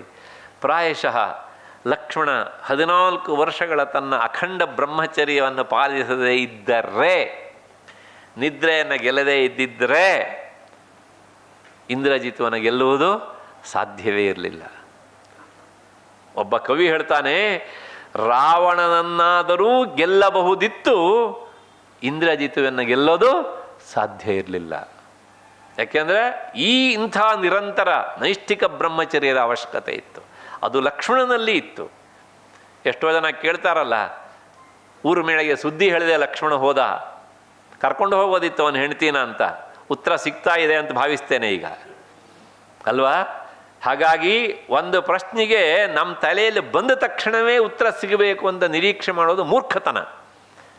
ಸಮಯ ಕಾಯಬೇಕು, ಉತ್ತರ ಸಿಗತ್ತೆ, ಅದಕ್ಕೆ ಗೊತ್ತಾಯ್ತಲ್ಲ. ಅದಕ್ಕೋಸ್ಕರ ಲಕ್ಷ್ಮಣನ ನಿಷ್ಠೆ, ಆ ಬ್ರಹ್ಮಚರ್ಯವೇ ವಾಸ್ತವಿಕವಾಗಿ ಇಂದ್ರಜಿತುವನ್ನು ಸಾಯಿಸಿದೆ. ಅಷ್ಟೇ ಅಲ್ಲ, ನಿರಮಿತ್ರ ಕೃತೋಸ್ಮ್ಯದ್ಯ, ರಾಮ ಹೇಳುವಂಥ ಮಾತು. ಇವತ್ತು ನಾನು ವಾಸ್ತವಿಕವಾಗಿ, ಇನ್ನೂ ರಾವಣ ಬದುಕಿದ್ದಾನೆ, ಆದರೂ ಸಹ ನಾನು ಶತ್ರುರಹಿತನಾಗಿದ್ದಾನೆ ಅಂತೇನೆ. ರಾಮ ಸ್ವತಃ ರಾಮನಿಗೆ ಗೊತ್ತಿತ್ತು ಇವನನ್ನು ಗೆಲ್ಲುವುದು ಎಷ್ಟು ಕಷ್ಟ ಹೀಗೆ ಅಂಥೇಳಿ. ಹಾಗಾಗಿ ನಿರ್ಯಾಸ್ಯತಿ ಹಿ ರಾವಣ, ಇನ್ನು ಯೋಚನೆ ಇಲ್ಲಪ್ಪ, ರಾವಣ ಹೋದಂಗೆ ಅವನ ಭಾಗ ನಾನು ನೋಡ್ಕೊಳ್ತೇನೆ, ನೀನು ನಿಶ್ಚಿಂತಿಂದಿರು. ಅಂದರೆ ನೀವೊಂದು ರೀತಿಯಲ್ಲಿ ವಿಶ್ರಾಂತಿ ಮಾಡು, ರೆಸ್ಟ್ ತಗೋ ಎನ್ನುವ ಹಾಗೆ ರಾಮ ಲಕ್ಷ್ಮಣನಿಗೆ ಹೇಳಿದ ಎನ್ನುವಂಥ ಭಾವದಲ್ಲಿ ವಾಲ್ಮೀಕಿ ಮುನಿಗಳು ನಮಗೆ ತಿಳಿಸಿಕೊಡ್ತಾರೆ. ಯಾಕೆ ಹೇಳಿದೆ ಅಂದರೆ, ಈ ಇಂದ್ರಜಿತು ಇದ್ದಾನಲ್ಲ, ಇವನನ್ನು ಗೆಲ್ಲುವುದು ಬಹಳ ಬಹಳ ಕಷ್ಟವಾಗಿತ್ತು. ನಾನು ಆಗ ಹೇಳಿದಾಗೇ ರಾವಣನ ಮಕ್ಕಳಲ್ಲೆಲ್ಲ ಅತ್ಯಂತ ದುಷ್ಟ ಅವಿವೇಕಿ, ಆದರೂ ಸಹ ಇವನ ಮೇಲೆ ಎಲ್ಲಿಲ್ಲದ ಪ್ರೀತಿ. ಅದರ ಜೊತೆಗೆ ನಾನು ಆಗ ಹೇಳಿದಾಗೆ ರಾವಣನ ಬಹುಪಾಲು ವಿಜಯದಲ್ಲಿ ಇವನದ್ದೇ ಸಿಂಹಪಾಲು ಆಗಿತ್ತು. ಹಾಗಾಗಿ ಕೆಲವು ಸಲ ಏನಾಗುತ್ತೆ ಅಂದರೆ ಈ ಅಪ್ಪಂದಿರು ಮೂರ್ಖರಾದರೆ ಅವರಿಗೆ ಮೂರ್ಖ ಮಕ್ಕಳಿದ್ದರೆ ವಿವೇಕಿ ಮಗ ಇನ್ನೊಬ್ಬಿದ್ರೆ ಆ ವಿವೇಕಿ ಮಗನಿಗಿಂತ ಮೂರ್ಖ ಮಗನ ಮೇಲೆ ಹೆಚ್ಚು ಪ್ರೀತಿ ಇರ್ತದೆ. ಏಕೆಂದರೆ ಅವ್ರ ದೃಷ್ಟಿಯಲ್ಲಿ ಆ ವಿವೇಕಿ ಆದವನು ಕೈಲಾಗದೇ ಇರುವವನು. ಇದು ಲೋಕದ ಸ್ವಭಾವ. ಇದು ಒಬ್ಬವನು ಪೋಲಿತನದಿಂದ ಪುಂಡಿತನದಿಂದ ರೌಡಿಸಮ್ ಮಾಡಿಕೊಂಡಿದ್ರೆ ಅವನ ಮೇಲೆ ಎಲ್ಲಿಲ್ಲದ ಪ್ರೀತಿ. ಇದು ಲೋಕದ ಸ್ವಭಾವ. ಹಾಗಾಗಿ ಆ ರಾವಣನಿಗೆ ಇವನ ಮೇಲೆ ಎಲ್ಲಿಲ್ಲದೆ ಇರುವಂತಹ ಪ್ರೀತಿ ಇತ್ತು. ಆದರೆ ರಾವಣ ಸ್ವತಃ ತನ್ನ ಮಗನ ಈ ಮರಣ ವಾರ್ತೆಯನ್ನು ಕೇಳಿದಾಗ ನಂಬದೇ ಇರುವವನಾದ. ಎಲ್ಲ ಒಂದು ಕಡೆಗೆ ಸತ್ತವನು ಇಂದ್ರಜಿತವಾದರೂ ಸಹ ರಾವಣ ಅರ್ಧ ಭಾಗ ಸತ್ತ ಇದ್ದ. ಅಷ್ಟು ಹಿನ್ನೆಲೆಯಲ್ಲಿ ಪ್ರಾಯಶಃ ನಾನು ಆಗ ಹೇಳಿದಾಗೆ ಈ ವಿವೇಕ ಮತ್ತು ವೈರಾಗ್ಯ ಮತ್ತು ಬ್ರಹ್ಮಚರ್ಯ ಇವೆಲ್ಲವೂ ಸೇರಿ ಅವನನ್ನು ಸಾಯಿಸುವುದು, ಅದು ಇಲ್ಲದೇ ಇದ್ದಿದ್ರೆ ಅವನನ್ನು ಸಾಯಿಸುವಂತಹದ್ದು ತುಂಬ ಕಷ್ಟ ಆಗ್ತಾ ಇತ್ತು. ಅಷ್ಟು ಹಿನ್ನೆಲೆಯಲ್ಲಿ ಇಂತಹ ಕೆಲಸವನ್ನು ಮಾಡಿದಂತಹ ಆ ದುಷ್ಟನಾದ ಇಂದ್ರಜಿತವನ್ನು ತೆಗೆದಂತಹ ಲಕ್ಷ್ಮಣನಿಗೆ ಇನ್ನೊಮ್ಮೆ ಸಾವಿರ ಪ್ರಣಾಮಗಳನ್ನು ಸಲ್ಲಿಸಿ ಇವತ್ತಿನ ನನ್ನ ಮಾತನ್ನು ಆ ಲಕ್ಷ್ಮಣನ ಪದತಲದಲ್ಲಿ ಸಮರ್ಪಿಸ್ತಾ ಇದ್ದೇನೆ. ನಾನು ಇವತ್ತು ವಾಸ್ತವಿಕವಾಗಿ ಇನ್ನೊಂದು ವಿಷಯ ಎತ್ಕೊಳ್ಬೇಕು ಅಂತ ಅಂದ್ಕೊಂಡಿದ್ದೆ, ಇವತ್ತು ಹೇಗೂ ಆಗಲಿಲ್ಲ. ಹಾಗಾಗಿ ಆಂಜನೇಯನ ಪಾತ್ರ ಚಿಂತನೆಯನ್ನು ನಾಳೆಯಿಂದ 3 ದಿವಸ ಮಾಡಿ ಕೊನೆಗೆ ಆ ಉಪಸಂಹಾರದ ದಿನದಲ್ಲಿ 13ನೇ ತಾರೀಕು ಅಥವಾ 14ನೇ ತಾರೀಕು ಆ ಇಡೀ ರಾಮಾಯಣದ ಪ್ರಸಂಗಗಳನ್ನೆಲ್ಲ ಹೇಗೆ ಎಲ್ಲೆಲ್ಲ ಆಯಿತು ಅನ್ನೋದನ್ನು ತಿಳಿಸ್ತೇನೆ. ಅಲ್ಲಿವರೆಗೆ ನಿಮಗೆಲ್ಲ ನಮಸ್ಕಾರ ಮತ್ತು ಕೃತಜ್ಞತೆಗಳು. ಪೂಜ್ಯ ಶ್ರೀಗಳವರ ಪದತಲದಲ್ಲಿ ಅನಂತ ಪ್ರಣಾಮಗಳು.